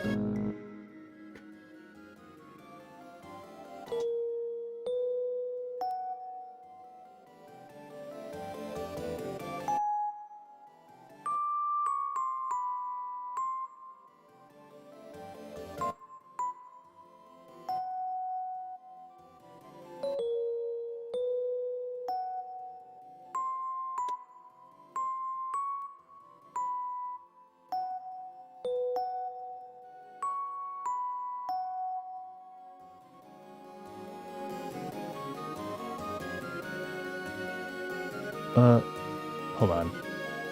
Copy. Cool.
second step higher, you mean...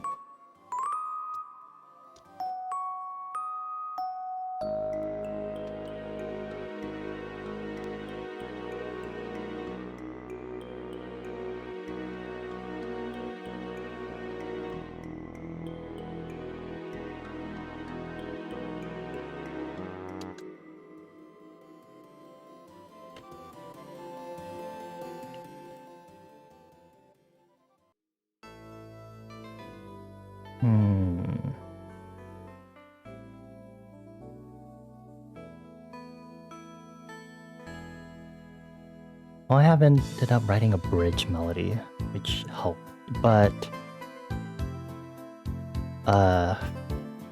honestly, I feel like this solo section... Wait, which... There are... Which note is that one, my dear?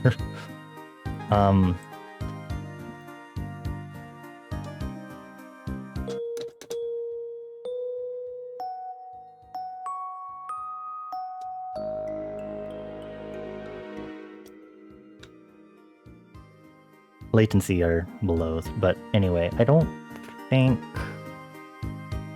a solo instrument section works with the theme for tonight's composition, unfortunately. It feels really disrupted. I think this works for an actual played live piece, but it doesn't work for this in context, I think. I would have to use these instruments still, but have them in a more laid back form. So I guess I could start with the tuba.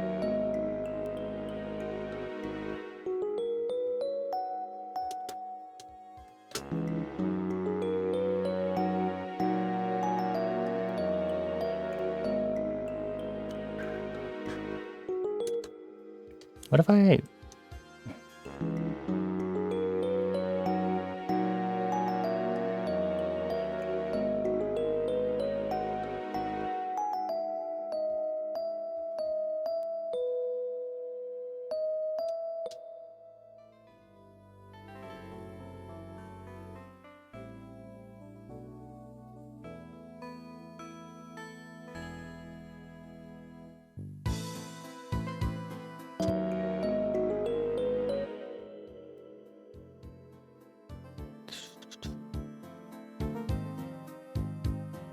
I might need to actually strip this part away.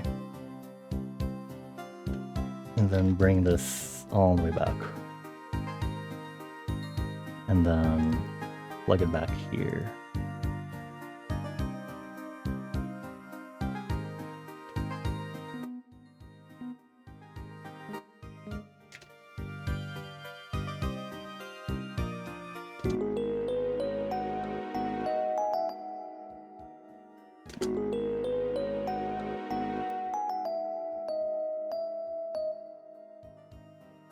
Then move these back far, and I repeated the sections over here. Okay.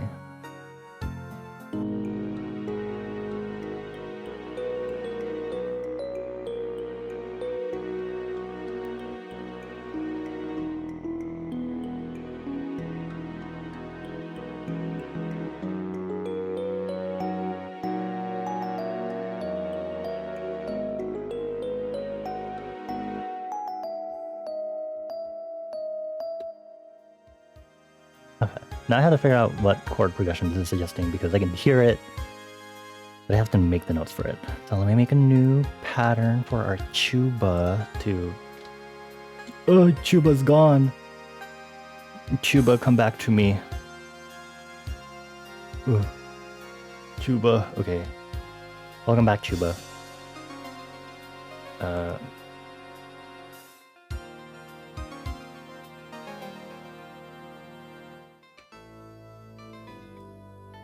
Oh, oops. I just need to extend.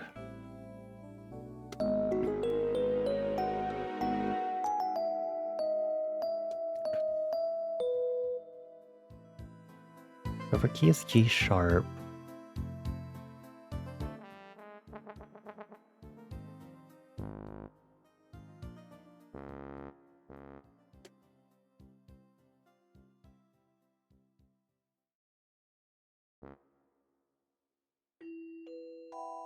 I'm gonna have to guess the base. What this is.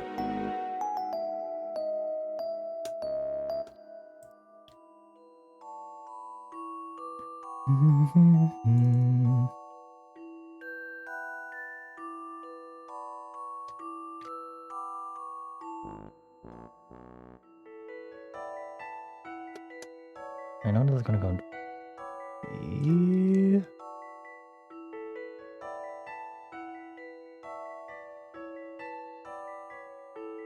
Yeah, I was like, whoa, the rest of this pattern is missing.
There's no way this is C sharp going down to B, then back to C sharp. Wait.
I'm gonna up this an octave so I can hear what's happening.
Not me doing a Bose 7 chord.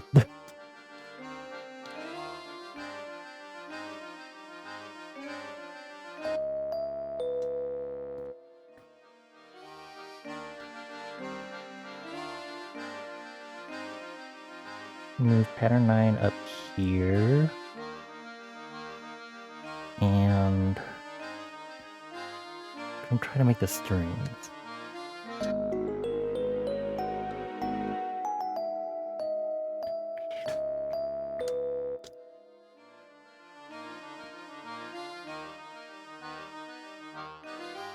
I'm gonna copy these two over. Because I haven't been bothering with velocity changes between two chords.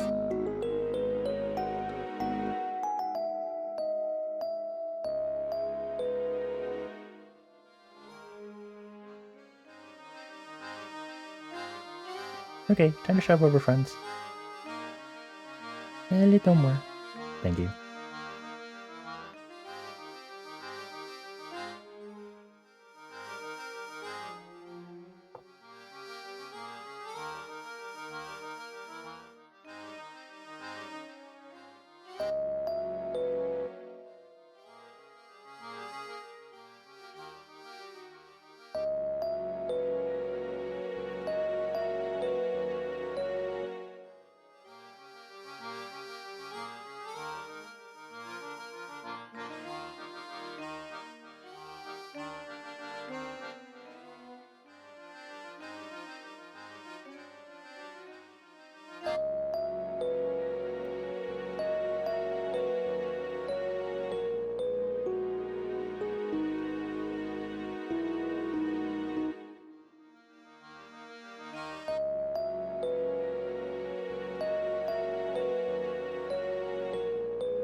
Move on up.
What?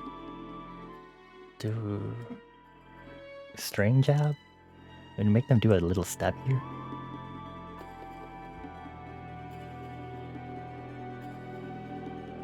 I think string stab question mark.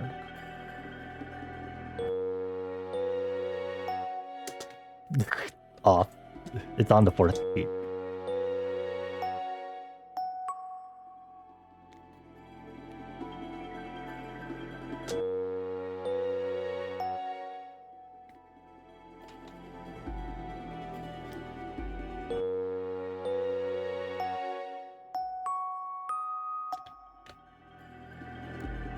Hello there, Justin, Master of None. Welcome on in. Happy Monday/Tuesday to you. I hope you're having a good week so far.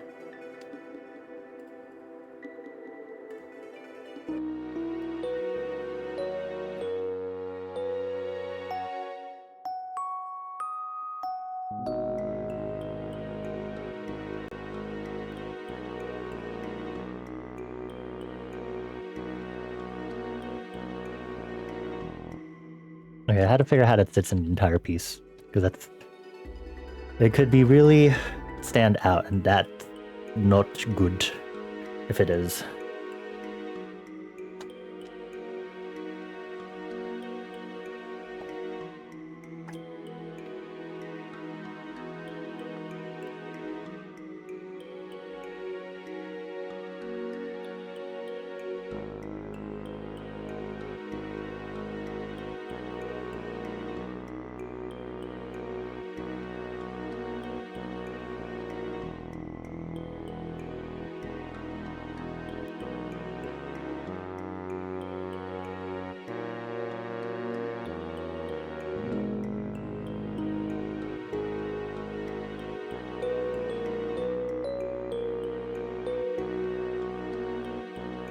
I'm tempted to add more reverb.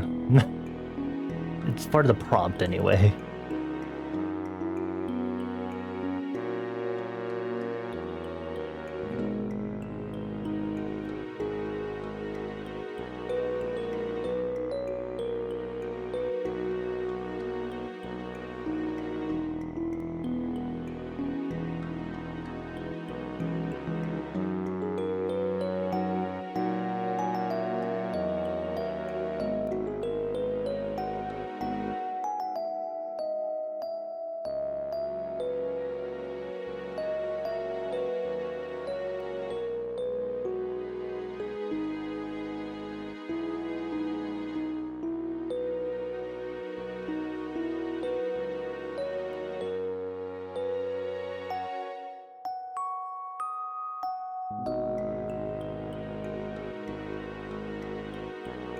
I might need to bring the kalimba back in this section also.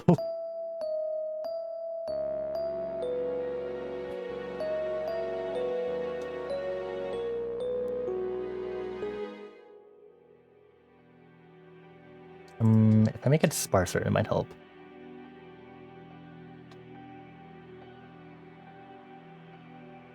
So it goes to C sharp.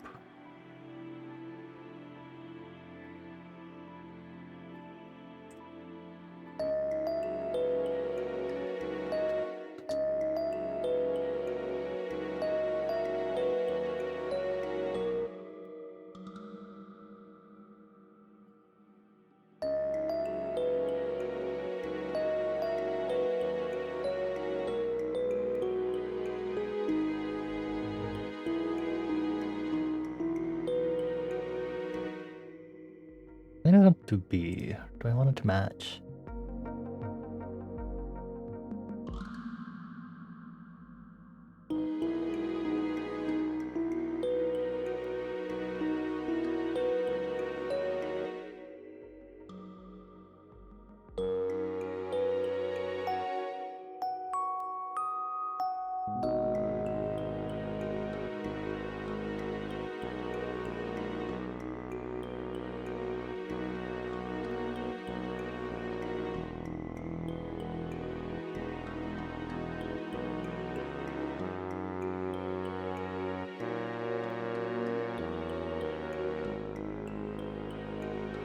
Oh, no wonder the tuba is really quiet. It's because I accidentally forgot that their velocities were lower from something else.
What if Freya section and we grab y'all?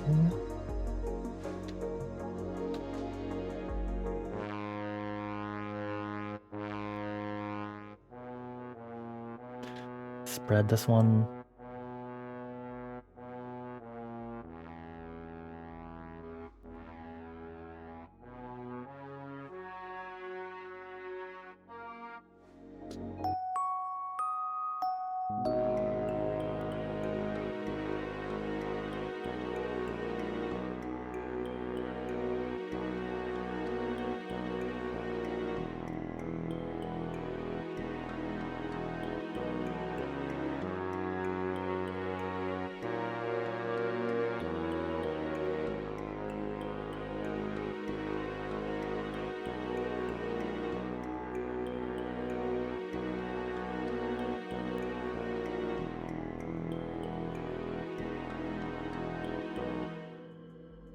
I feel like I had to put reverb on everything because of the prompt.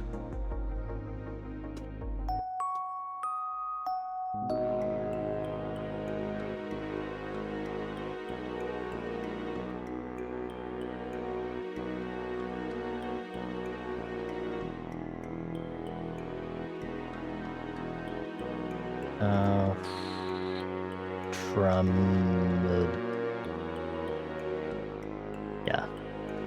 We'll group it under auto name clips and group with the book rack. There we go.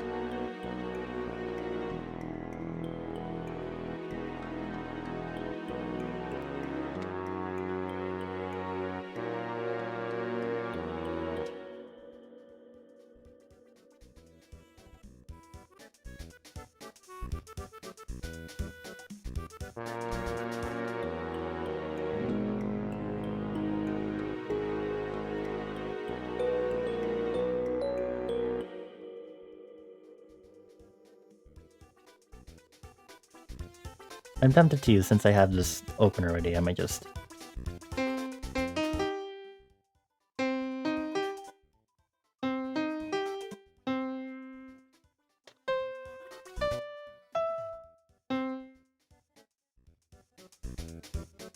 I can work with it. Instead of using the actual piano direct wave files that this has.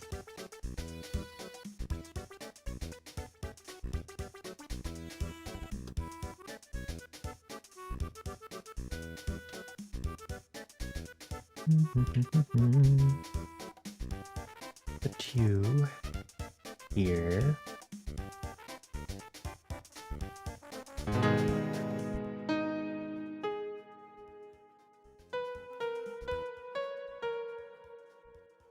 One octave up.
Maybe delay, not delay. Okay.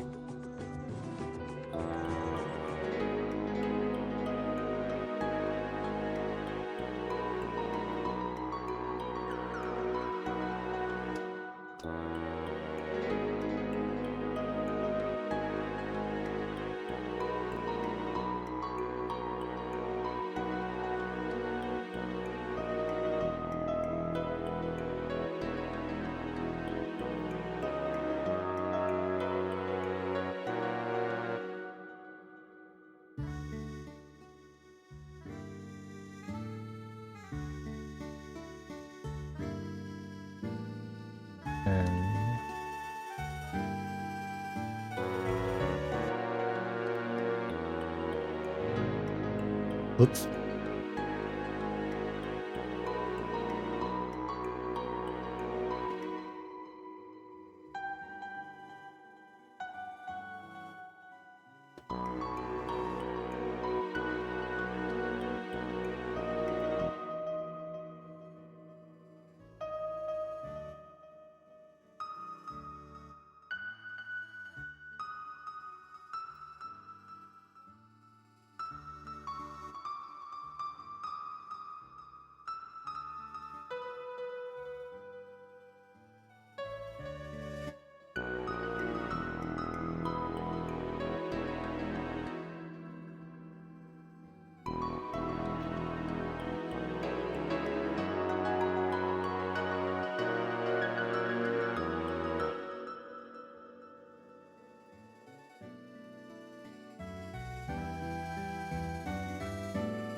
Let's turn on the delay.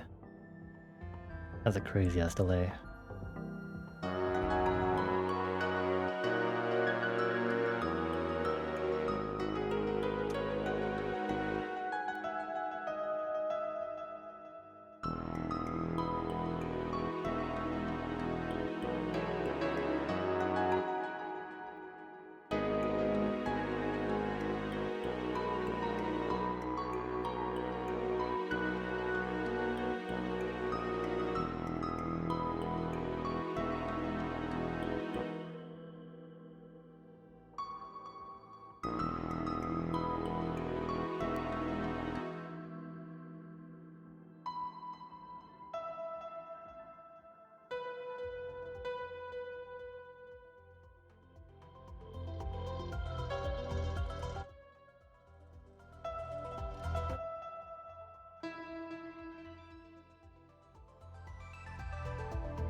Are you good, White? Not the Roy Mustang emote.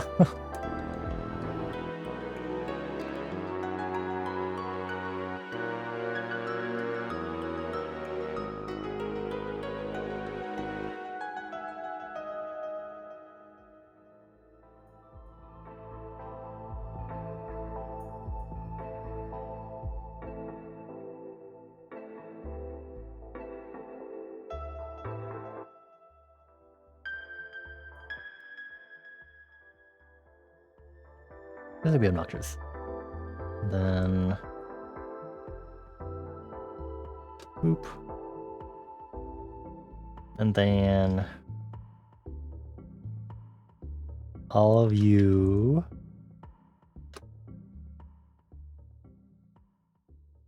Assuming I pasted that right. And we have a loop.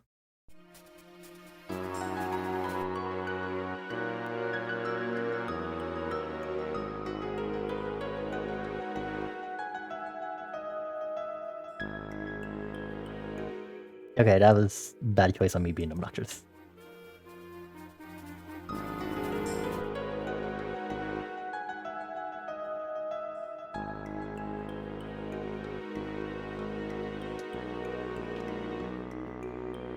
Honestly, I probably don't need all of this. I just...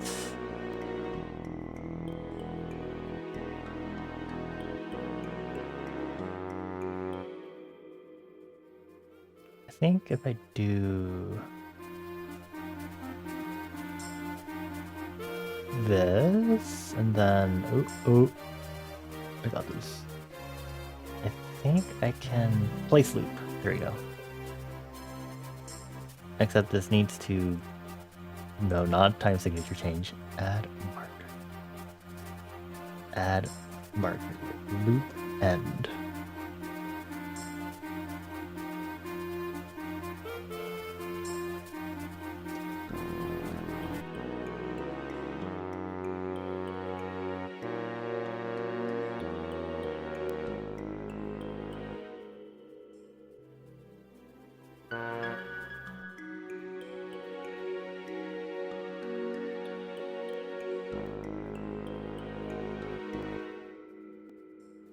Okay, time for listen through.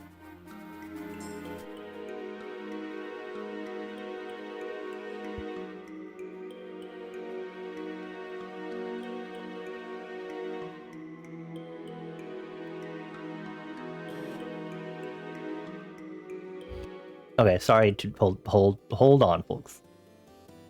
We gotta do the dramatic zoom in.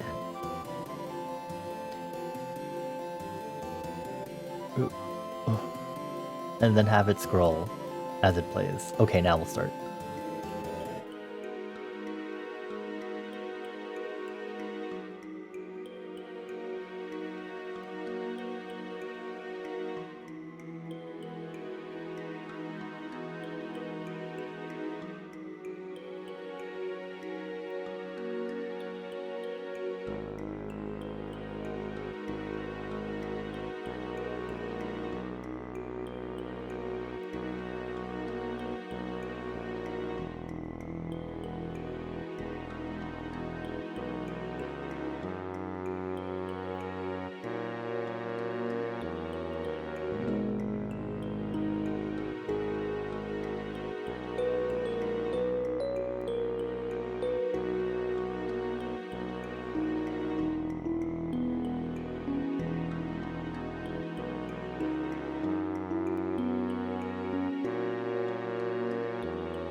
Wow.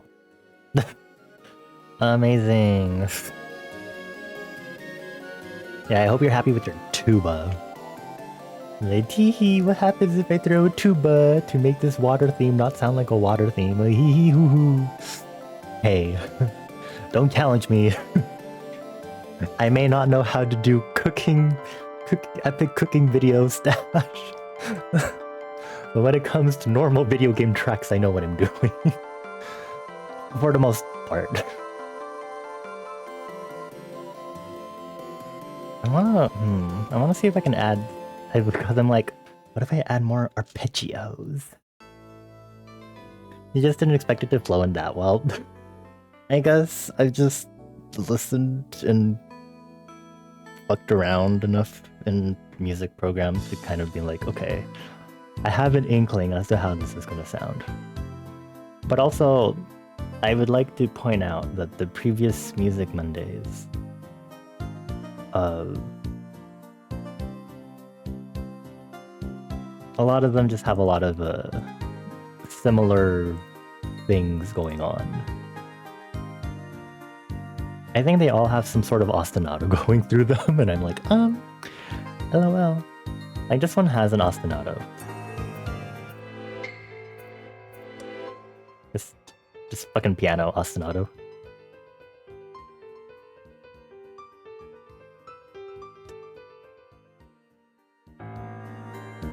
Also, my favorite low bass piano, which also shows up in February 3rd, for Music Monday on February 3rd.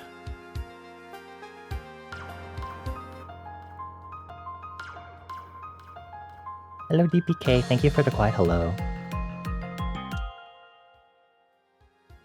An ostinato, so an ostinato here, let's look it up so that way I don't sound like I'm being stupid. Ostinato. O-S-T-I-N-A-T-O.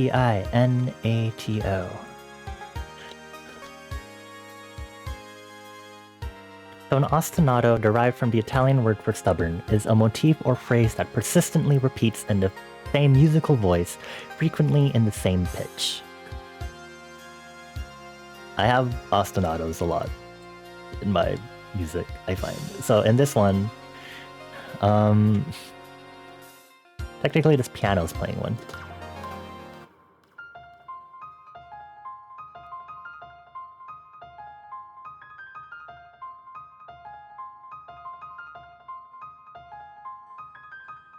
A really good way to tell when it's doing that is when you have a chord progression that's happening, like right here.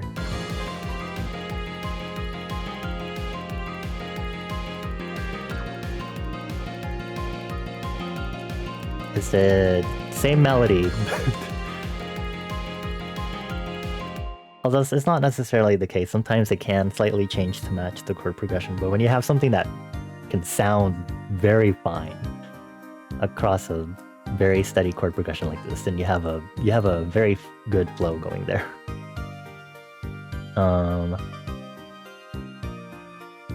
Maybe it's because it's all ice water themed, these recent themes and stuff, that I'm like, well,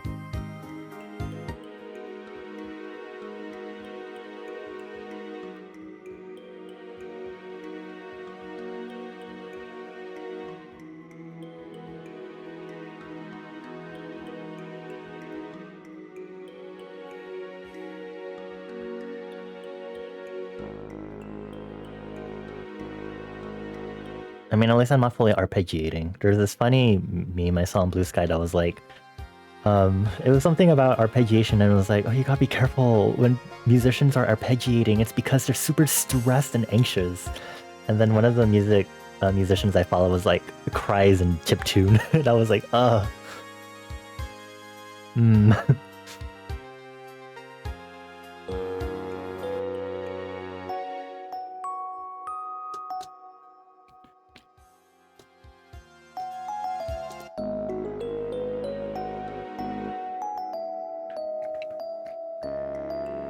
I feel like I want to throw in a bit of an arpeggiation with the kalimba here in these transitions, but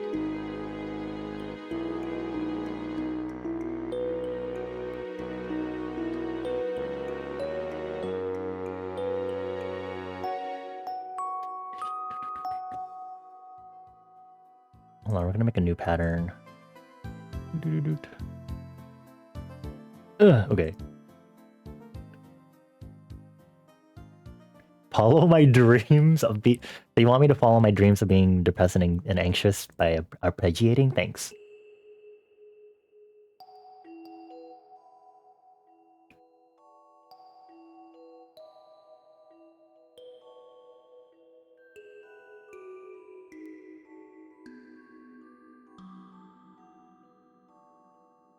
Okay.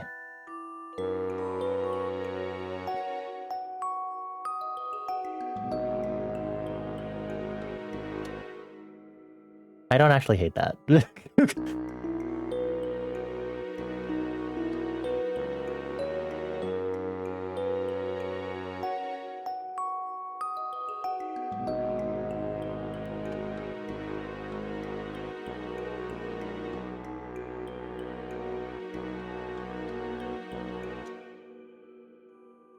I have a kalimba, so I have kind of an inkling as to how a kalimba is played, and I've seen some videos. Kalimbas are usually an instrument that's played by itself. Oh, at least in modern kalimba videos that you'll see, it's something that can self-sustain itself as an instrument because by controlling the volume of the notes that you're playing, you're kind of both playing and controlling what sounds out as the lead melody, along with doing kind of variations of arpeggios of the chord progression underneath. Which is why I'm like, I want to arpeggiate this kalimba.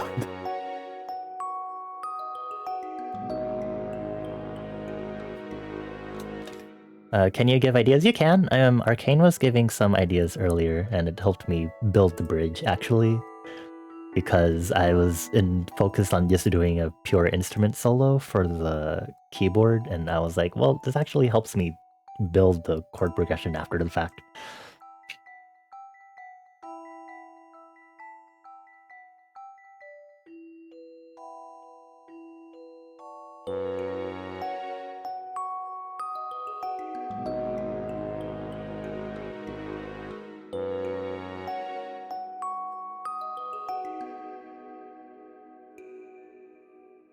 What if I just did partial arpeggiation?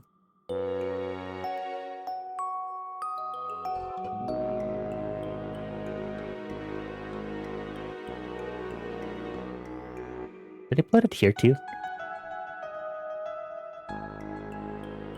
You just always think of Tunic when thinking about arpeggios now? That's fair and valid. Arpeggios exist everywhere, so, you know. I'm used to arpeggios also because when I was first doing game dev back in high school and I was studying music to do and stuff, you know, some of the games I played were like Mega Man Battle Network and a lot of retro games that were on like the Game Boy Advance and Super Nintendo. So when you have a limited sound palette, especially when we're going back to Nintendo, you start depending on arpeggios in order to play chords. And that's what has taught me to do, even if it's a variation, arpeggios fucking everywhere. Arpeggios, my beloved. The main instrument sounds happy, but it sounds bad, a little muffled, like the keyboard.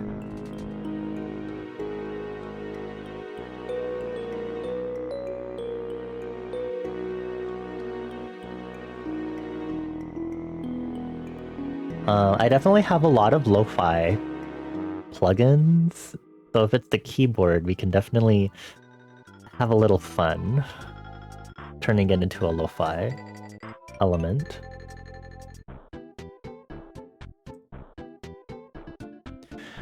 Recognize arpeggios a lot, but seeing what Tunic did with them was like bullshit. Yeah, that...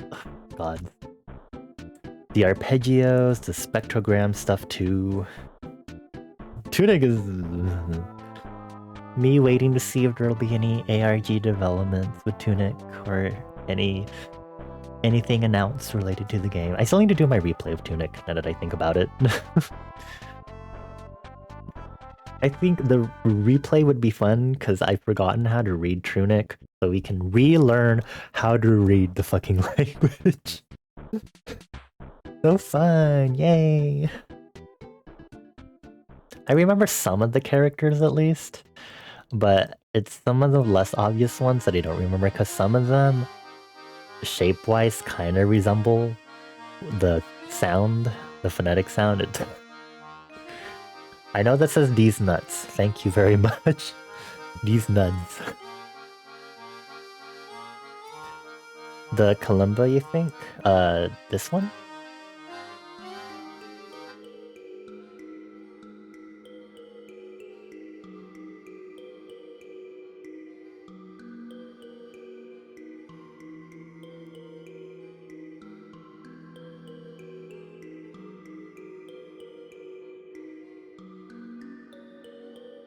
So that's our kalimba motif playing throughout.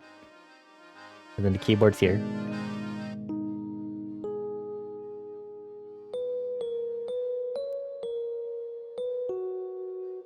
And then we know what the farts sound like.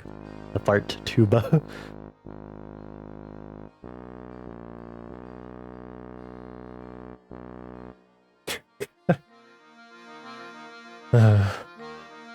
So it's the kalimba.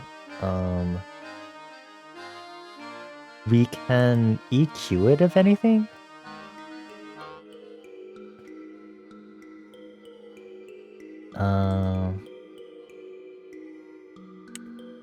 Is there a simple?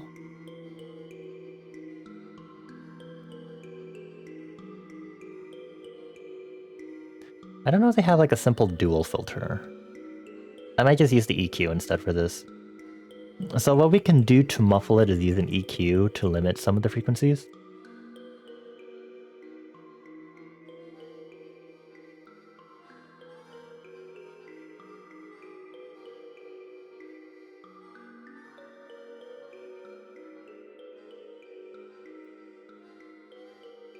It's the keyboard later in the song, it picks up and sounds too happy. Okay, I'm going to remove the EQ I just did. Like the MIDI piano that I chose here, like this one.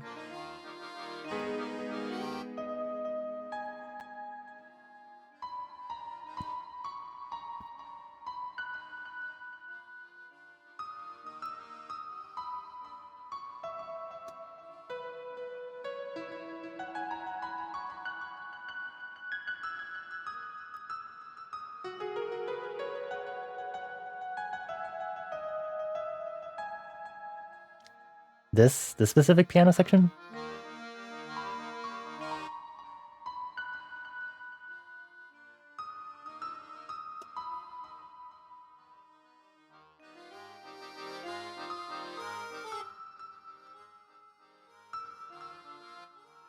I wonder if it's because it starts on E.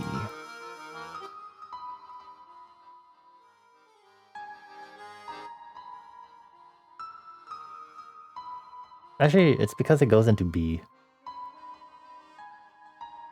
B is the major corresponding scale to this. Wow, we love mixing. Play with the other sounds, okay.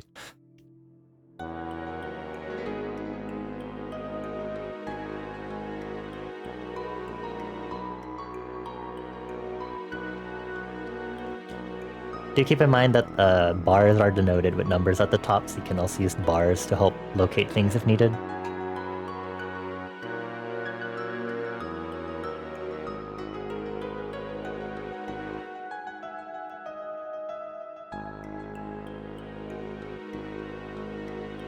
I wonder if I should move that ending note an octave down.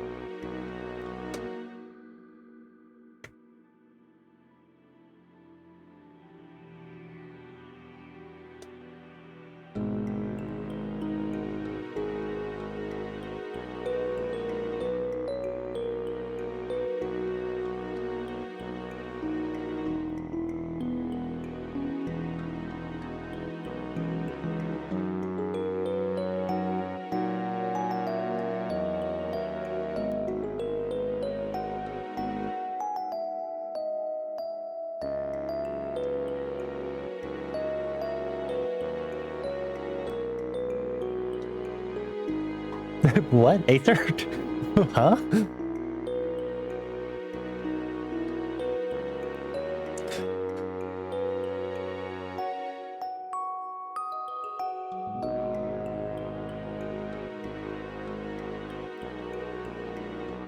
$30 to $40? This section?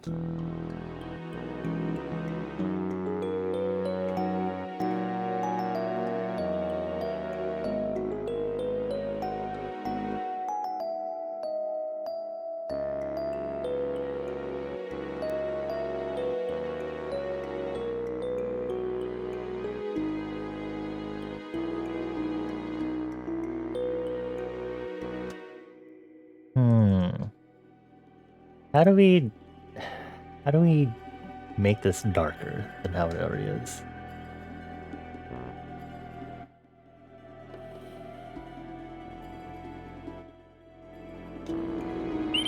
Well, oh, I had my volume on really loud so I could listen to this better, and I just got jump scared by that. Oh, I think I just lost a few years of my life. Hi, Rose. Hello. Thank you so much for the raid. Oh. Okay.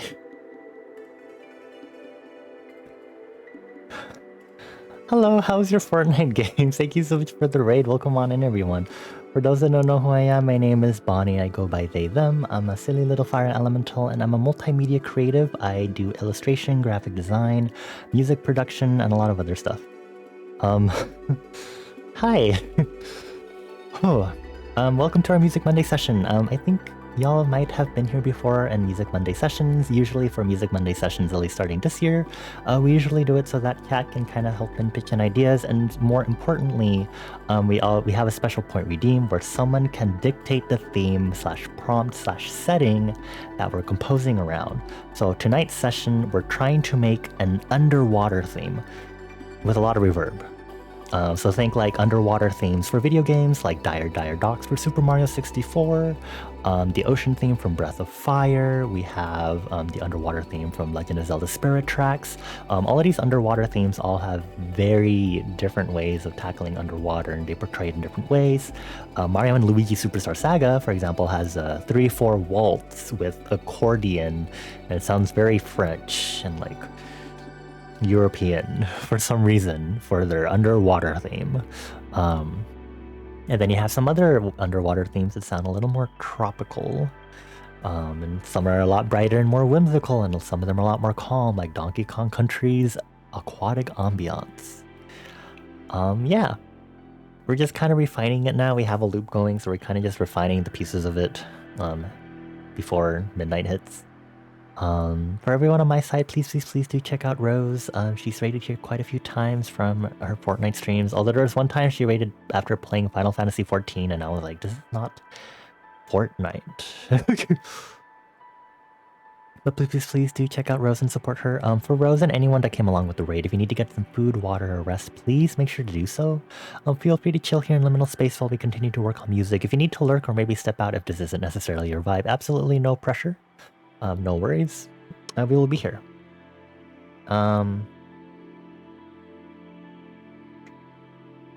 Here, let's analyze this bridge section.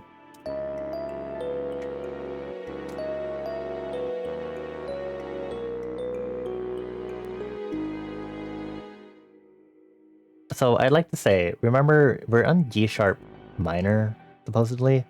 B is the accompanying major. This chord that plays is the default chord that we have.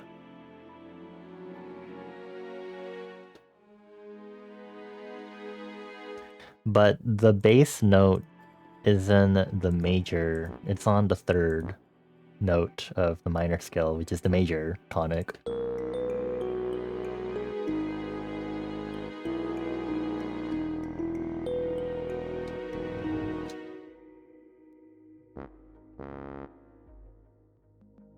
And then if we tackle this chord here, let's analyze it. This.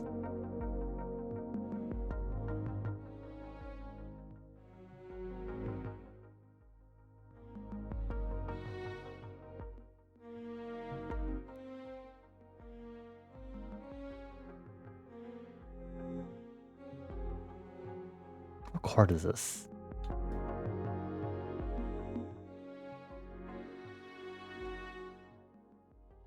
What chord is that? Hold on. Hold on.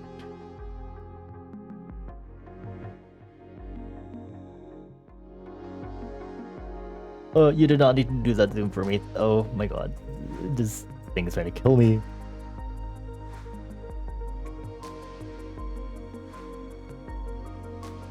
Oh, I did it again. Oh, please. I'm just trying to analyze chords. Thank you.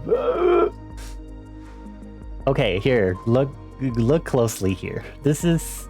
I have transposed it to C, E, G. That is your bass major chord. That is... It's notated as Roman numeral I. The capital I. That is your bass major chord of the key.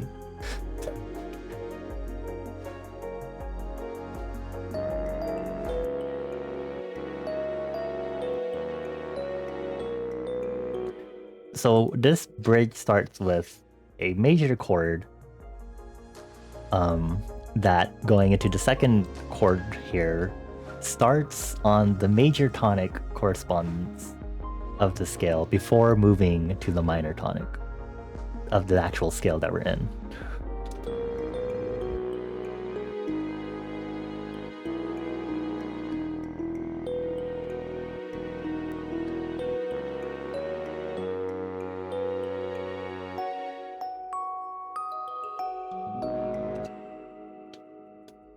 So in order to decrease the brightness here, we'll have to make the chord sad. Or at least not use a major chords as we move around to this.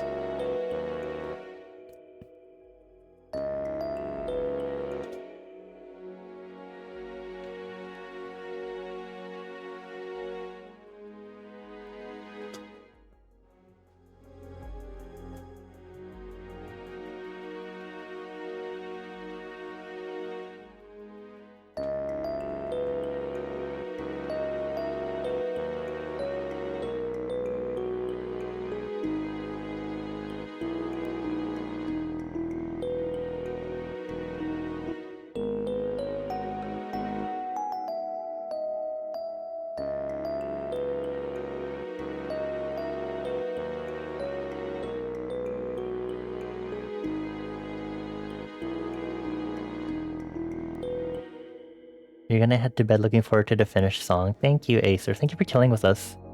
I give you 4 head kisses as you head to bed. Mwah, mwah, mwah, mwah. Thank you for being here and for enforcing Kalimba. Very lovely.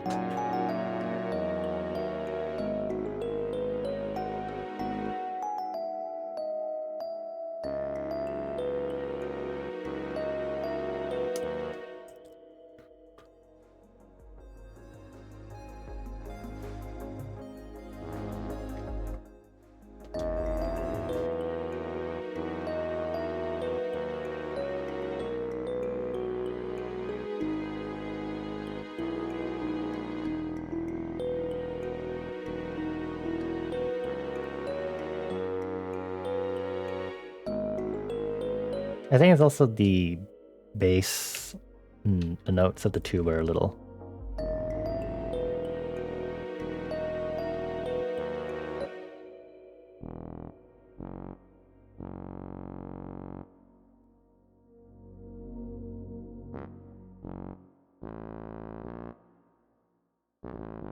Here, let's change this entirely to G sharp, see what happens.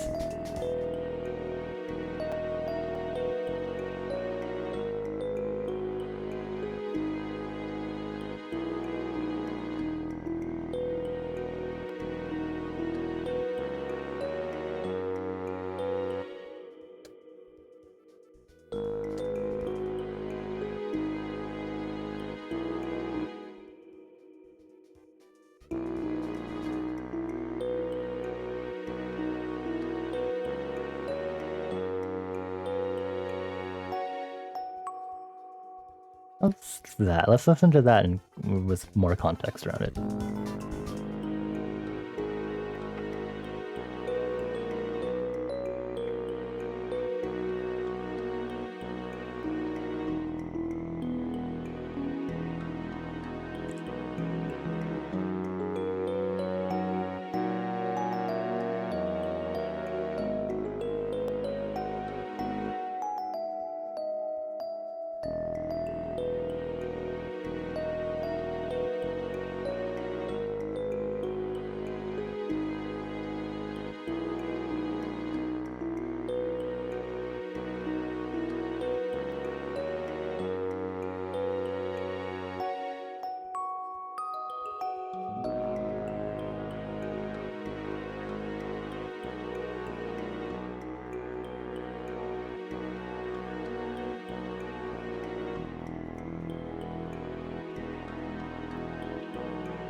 Here, also for good measure, I'm going to use the Lo-Fi Oddity plugin that I have. Lo-Fi Oddity, yay!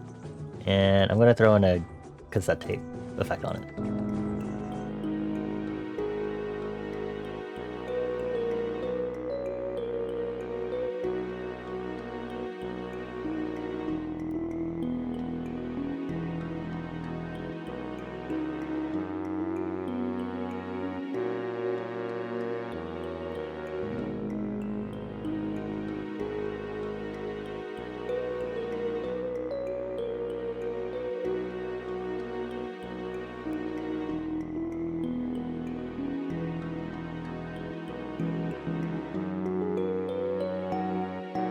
Thank you for getting your stamp, Rose. I appreciate it. Have a good night. Mwah, mwah, mwah, mwah.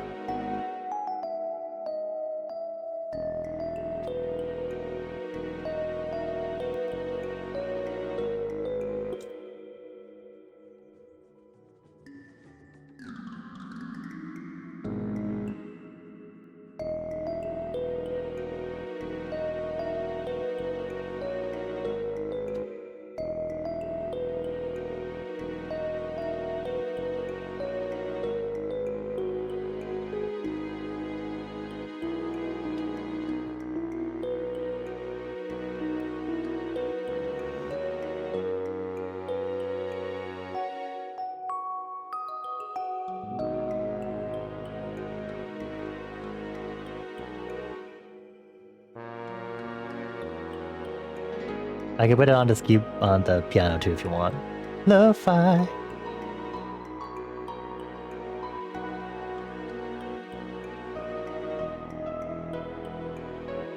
Put some corruption on it.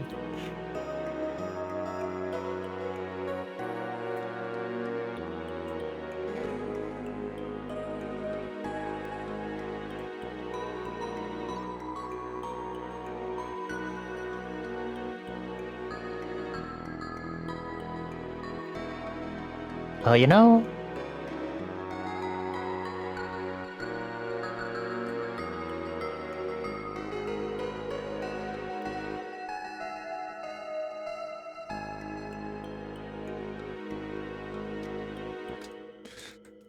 You know, I wasn't actually expecting it to be even more likable.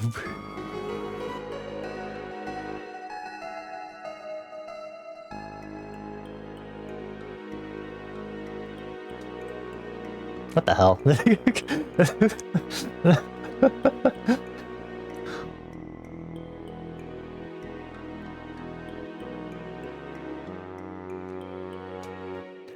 I guess it works well for underwater because I feel like when you think of underwater, it's also like a lot of the things that happen underwater are like muffling effects. Muffling that affects like the quality and stuff that you hear. So I guess introducing or purposely decreasing the fidelity of the stuff kind of lends to that. Interestingly enough.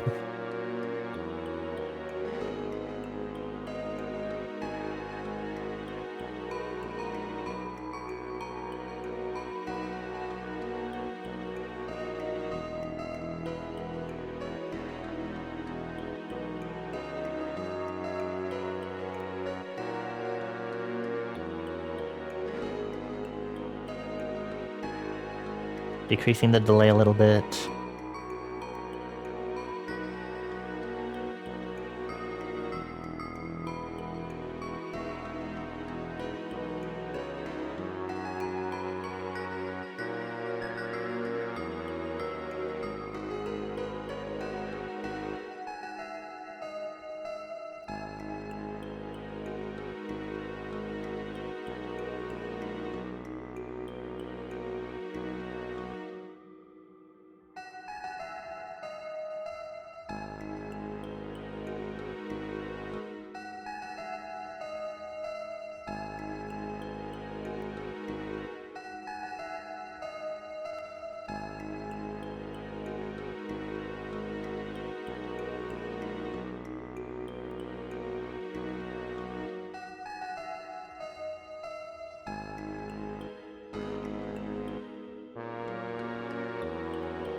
Okay.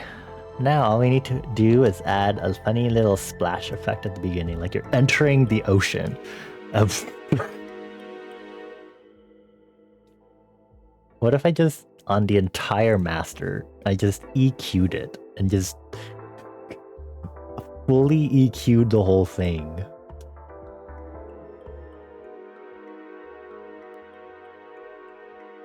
This is a joke, mind you.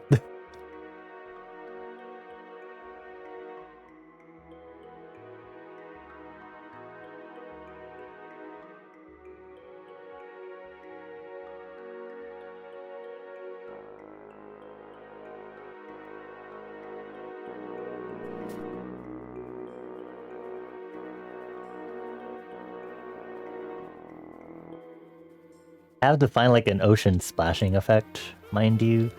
Resound.org. Who has entering water cell? Let's see if I can actually find something like that. That would actually be pretty cool.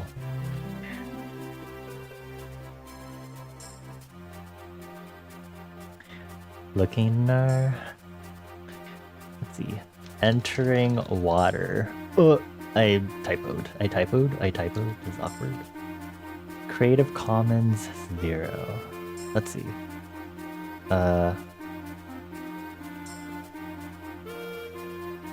Okay, how about submerge?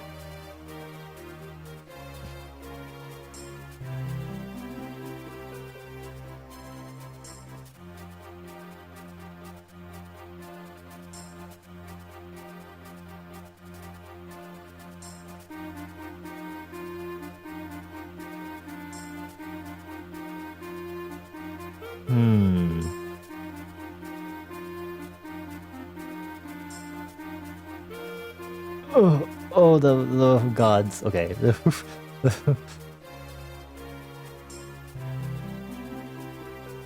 I mean,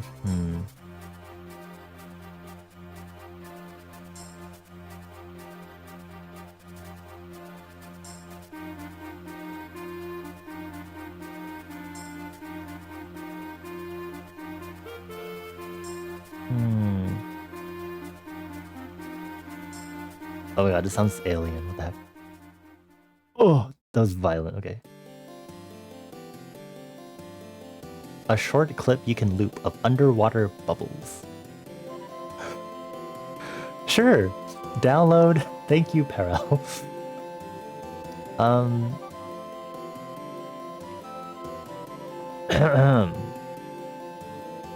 Absolutely. Okay, hold on. Rename Blub Forever. Forever. Okay. How do I do this?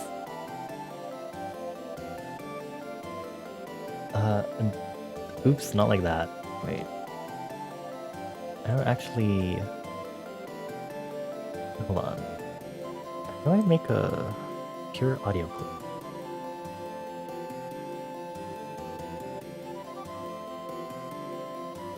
I guess I would do it here, and then I add like a sampler. I think... Question mark? Is this how this works? And then we'll take...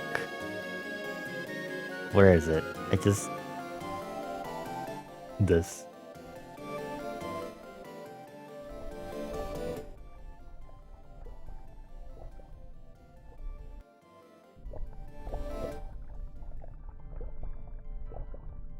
Wow, it's like we're in water.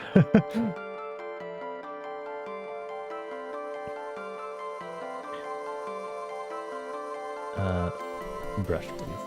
Ooh. Clicking so many shortcuts by accident. Okay. So then, I guess I just drag this here.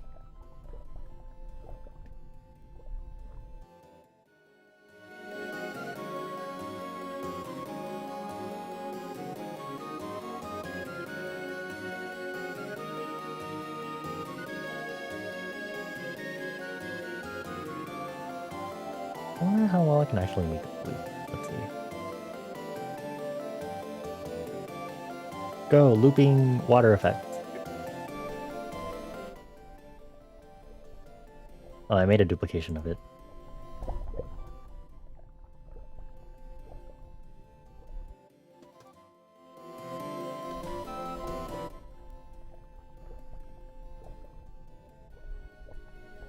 Oh, you know, that's coincidentally very smooth. Okay.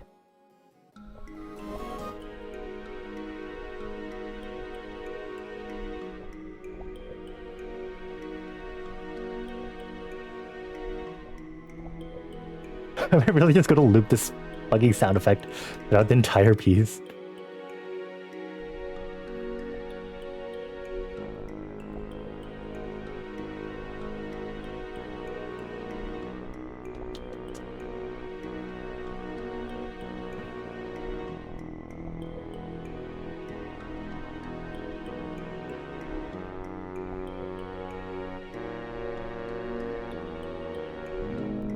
I'm gonna use spreader, so it's kind of...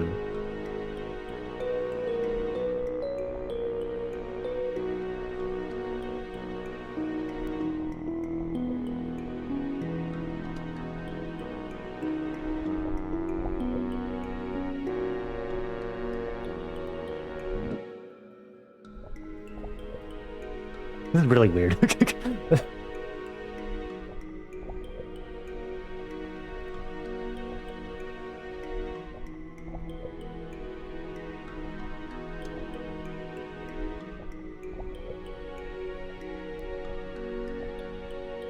This is a secret between us that the sample repeats like every 2 bars.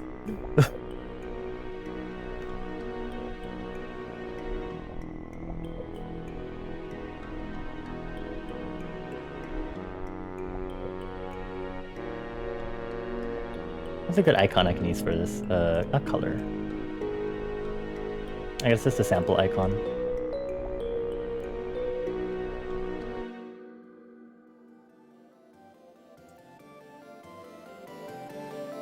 I don't know what I would want to use as a splash. There's this water bubble. There's a few of them of like bottles being submerged, which makes some water bubbling sounds.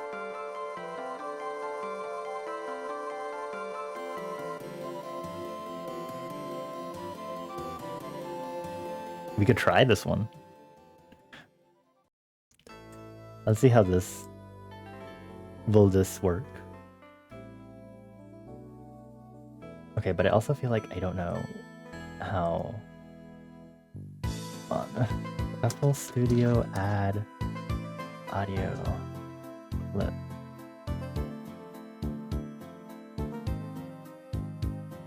Oh, I guess I could use an external.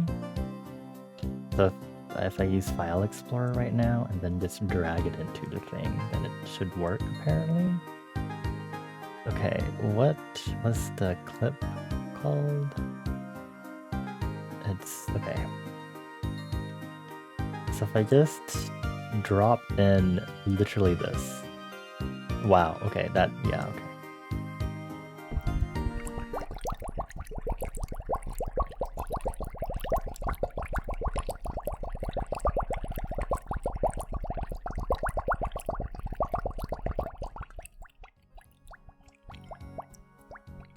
I hope this works for our purposes, because I'm not going to try to look for another one.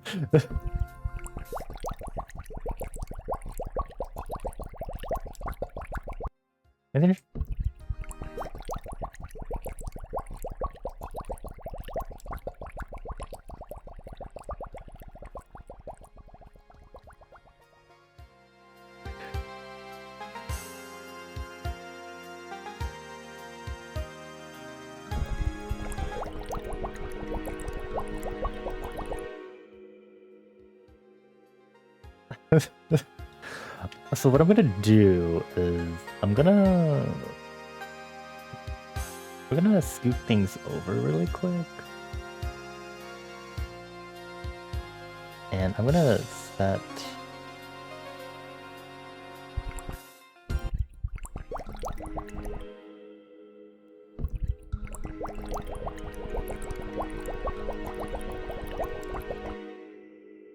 So we're gonna set this to be the start of the song. Add a time marker. Sorry, I think I literally can just right click call this the start.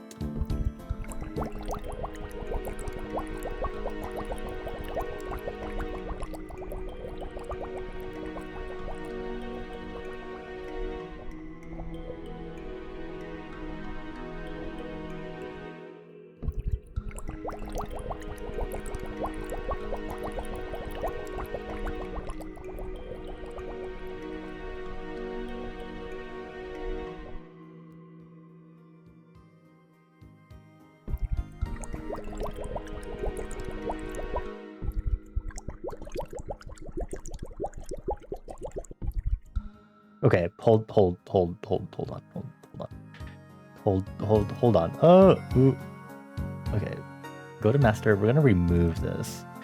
And I don't want the water effects to necessarily be whatever.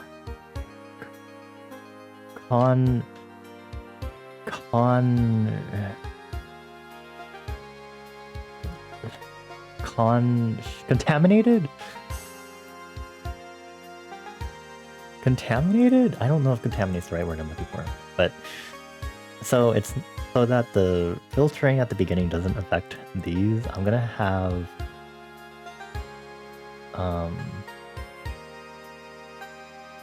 most of the tracks go into this other bus that will then get the EQ on it.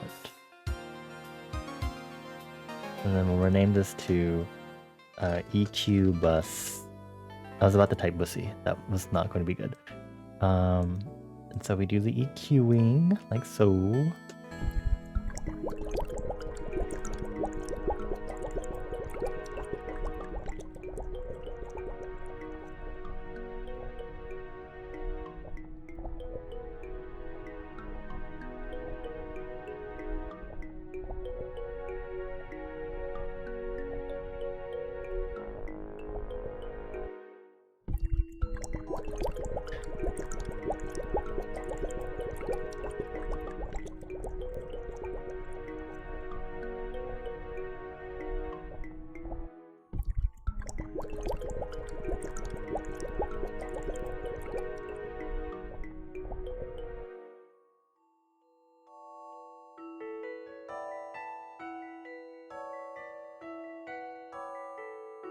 I feel like I should edit this clip and then put it down.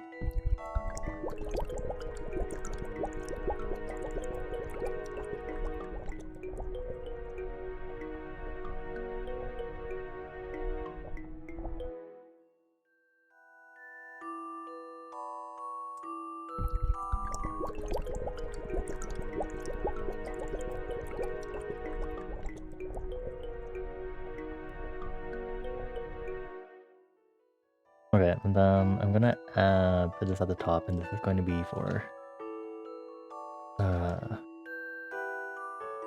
EQ bus automation. Change icon to this, and I'm going to create an automation clip on this. You don't need to be that long, buddy. I don't know why you see the need to be this fucking long. Okay.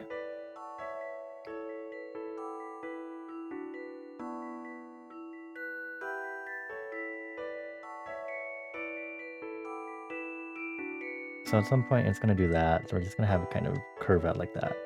Actually, let's make it a double curve. Kinda,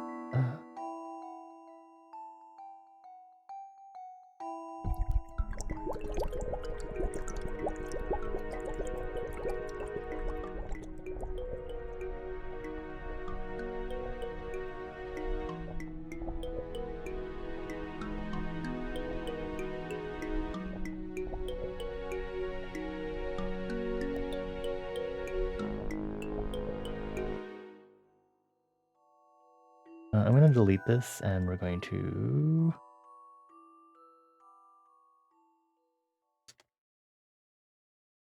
Oh, it's because I said that as the start. Okay, well, everything's fine, it's fine. Time marker, Alt T. I need to remember Alt T. Loop start. Oh, we delete. Then change this one to loop. And then want it to end here. Loop end. Loop. If I do this, that would work. Cool. Okay.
Cool.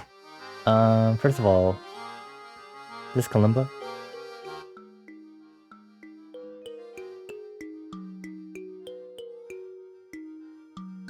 This kalimba needs more reverb. Oh shit, did I accidentally turn off some of the... Hold on. Oh, I might have accidentally turned off the effects on this one. Oopsies. Thanks means a lot. Well, now I have to re-listen to it again, because that was inaccurate, because the kalimba effects were off, so...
Cool.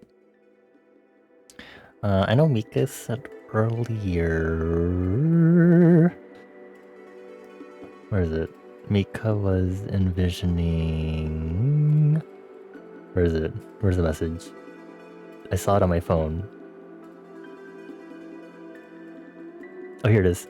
Feels like the kind of underwater zone that also serves as a metaphor for the MC going through pensive self-reflection, which I think is pretty cool. As I'm listening to this track, I'm kind of envisioning it because I seem to be... Well, not seem to be. I sure am pretty good at writing very somber tunes. I kinda envision this as like an underwater exploration area for like a bleached coral reef. I think if we were to like take it very literally with something in the actual setting itself, kind of instigating or evoking said sentimental, solemn vibes, I think something that would work for that would be like a bleached coral reef or like a destroyed coral reef. Maybe something happened, or maybe story-wise, you know, something happened to the coral reef, and this is like the music that plays as you try to explore it and like, I don't know, figure out what happened. Kind of explore it, I guess.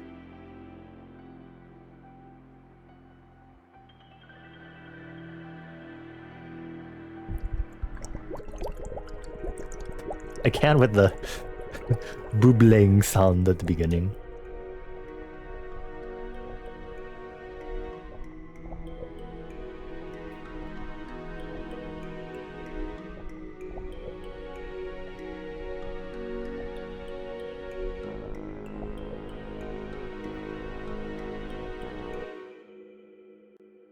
Boobling.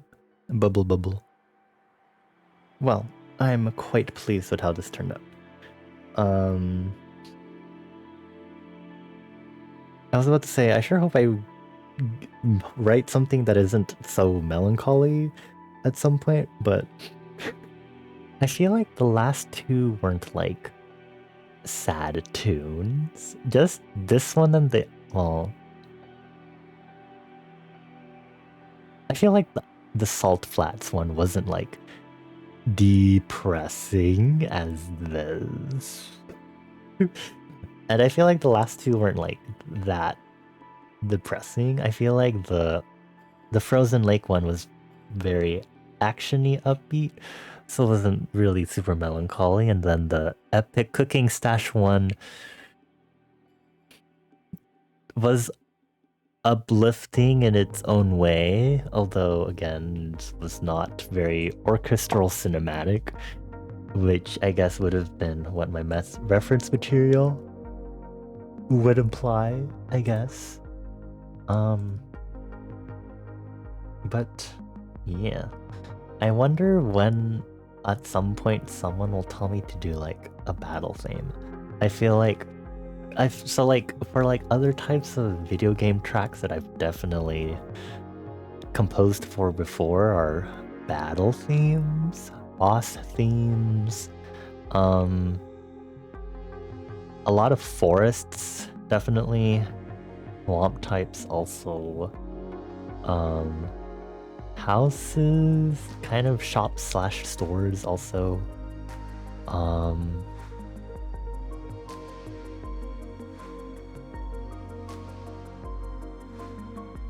I don't,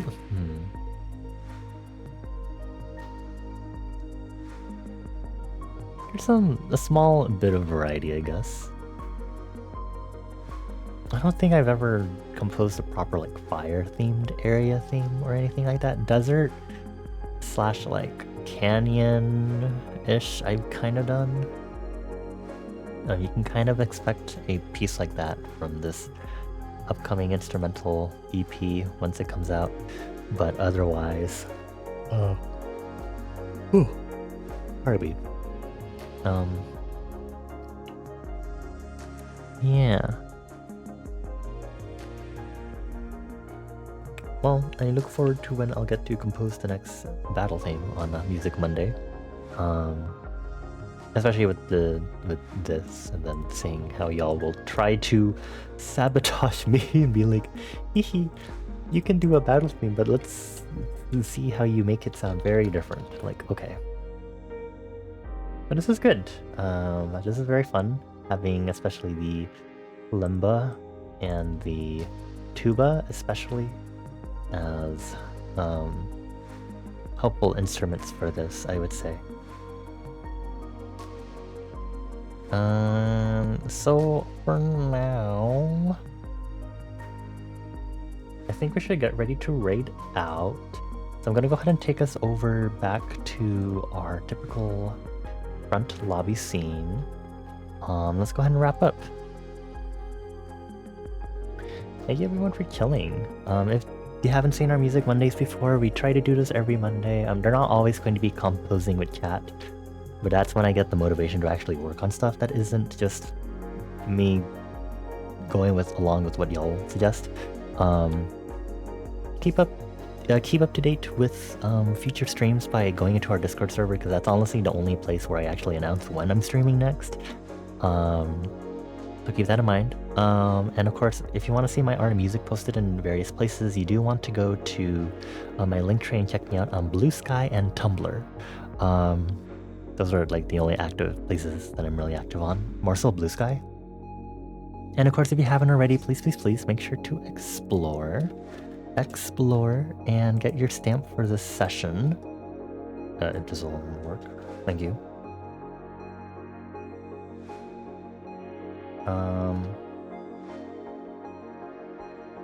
Yeah. Next upcoming stream, so tomorrow I will be working on art stuff. Finally have some inklings as to what I want to do for the album art. It's really late for me to be working on it, but it's still early because it's not March yet, but I should really drill down on working on this thing. So I got that going for me. And then Thursday, I will be having a collab. I will be playing Risk of Rain 2 with White. Probably vanilla, I'm pretty sure. I say that because I'm pretty sure when I'm gonna play, I'm planning to do Risk of Rain 2 with the peeps I did Core Keeper with, and I'm pretty sure it's going to be modded, and I cannot guarantee what'll happen to my PC. Although I have played modded Hollow Knight on stream, somehow. But it will be vanilla, assumedly. Risk of Rain 2 on Thursday. Oh, why do I keep burping? Anyway, so stay tuned for that. And then Saturday, I think, is a tentative one. So we'll see. And yeah, thank you all for chilling with me. Hope you all enjoyed and appreciated this Music Monday. We'll see what happens next week. Unless I get inspiration to actually work on stuff, it'll probably be another compose with chat. Although I have been having some song ideas slipping into my head, so maybe we'll start actually doing some songwriting again. It's been a hot while.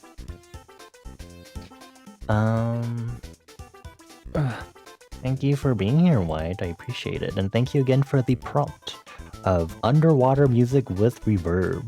Although it'd be really funny if I put a really heavy amount of reverb on the master bus on this. Good. Now let's add even more reverb. Actually, I kind of want to see what this sounds like. Hold on. Let's go back really quick. So let's bring up the master bus, and we're going to put on a reverb. We're going to kick it up. We're going to turn up the decay and turn up the size and increase the high cut. And we don't need the sub bass, but let's see what happens.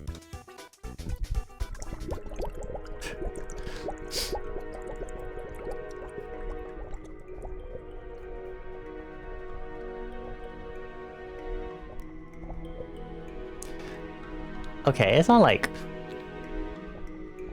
that distinctly different.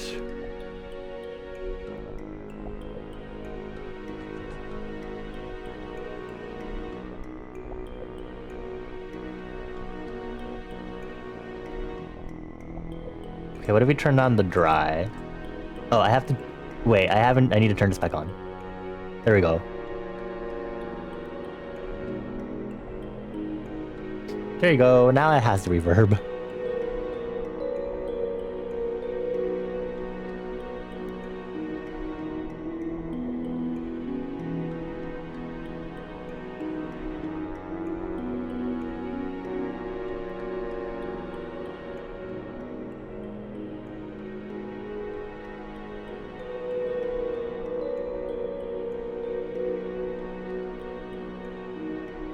Also, hi Coley, thank you for getting your stamp.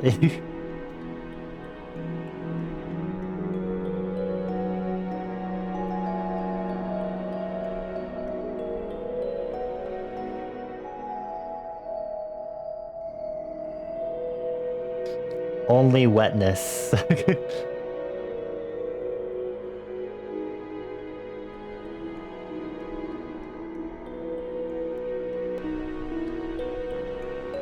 Wow. Hearing that fully dry without the reverb is like, oh, that's what it sounds like. Anyway. Let's get going.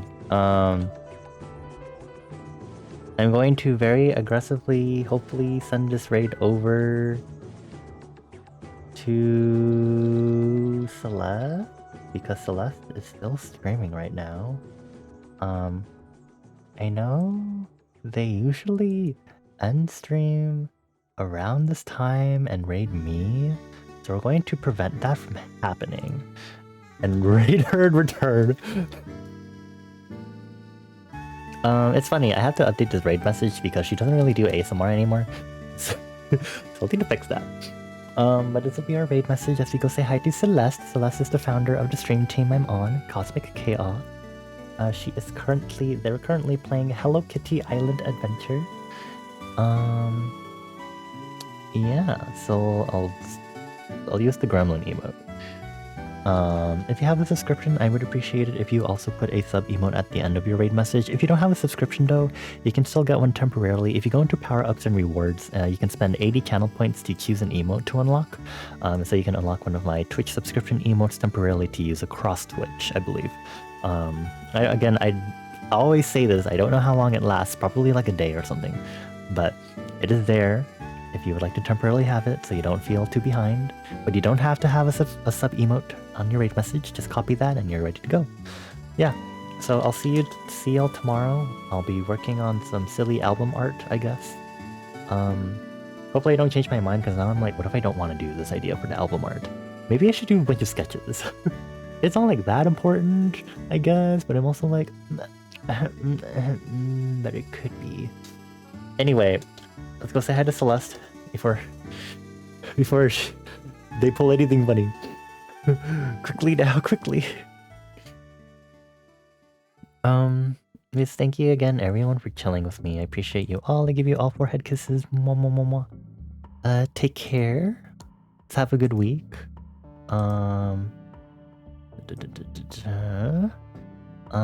Thank you to Benny and Rose for the raids, and thank you Mika for that gift sub. And thank you just in general to Mika, Moth King, White, Citrona, Acer Toad, Vodka Man, Benny, Windy Crows, Furio, you, Zal, Arcane, Justin, DPK, Rose, Cooley, and anyone else that didn't make their presence known, maybe was lurking. I appreciate you all. We're now going to sit here awkwardly while we wait for the raid to go. Do you think Twitch raids cancel if the person that you're raiding as your raid is about to launch, if they turn off raids while your raid is counting down? Does it like cancel it, or is it like, well, it'll still go through, but anyone else that does it now won't be able to raid? Like, how does that work? I guess we'll find out some other time. Have a good evening, everyone.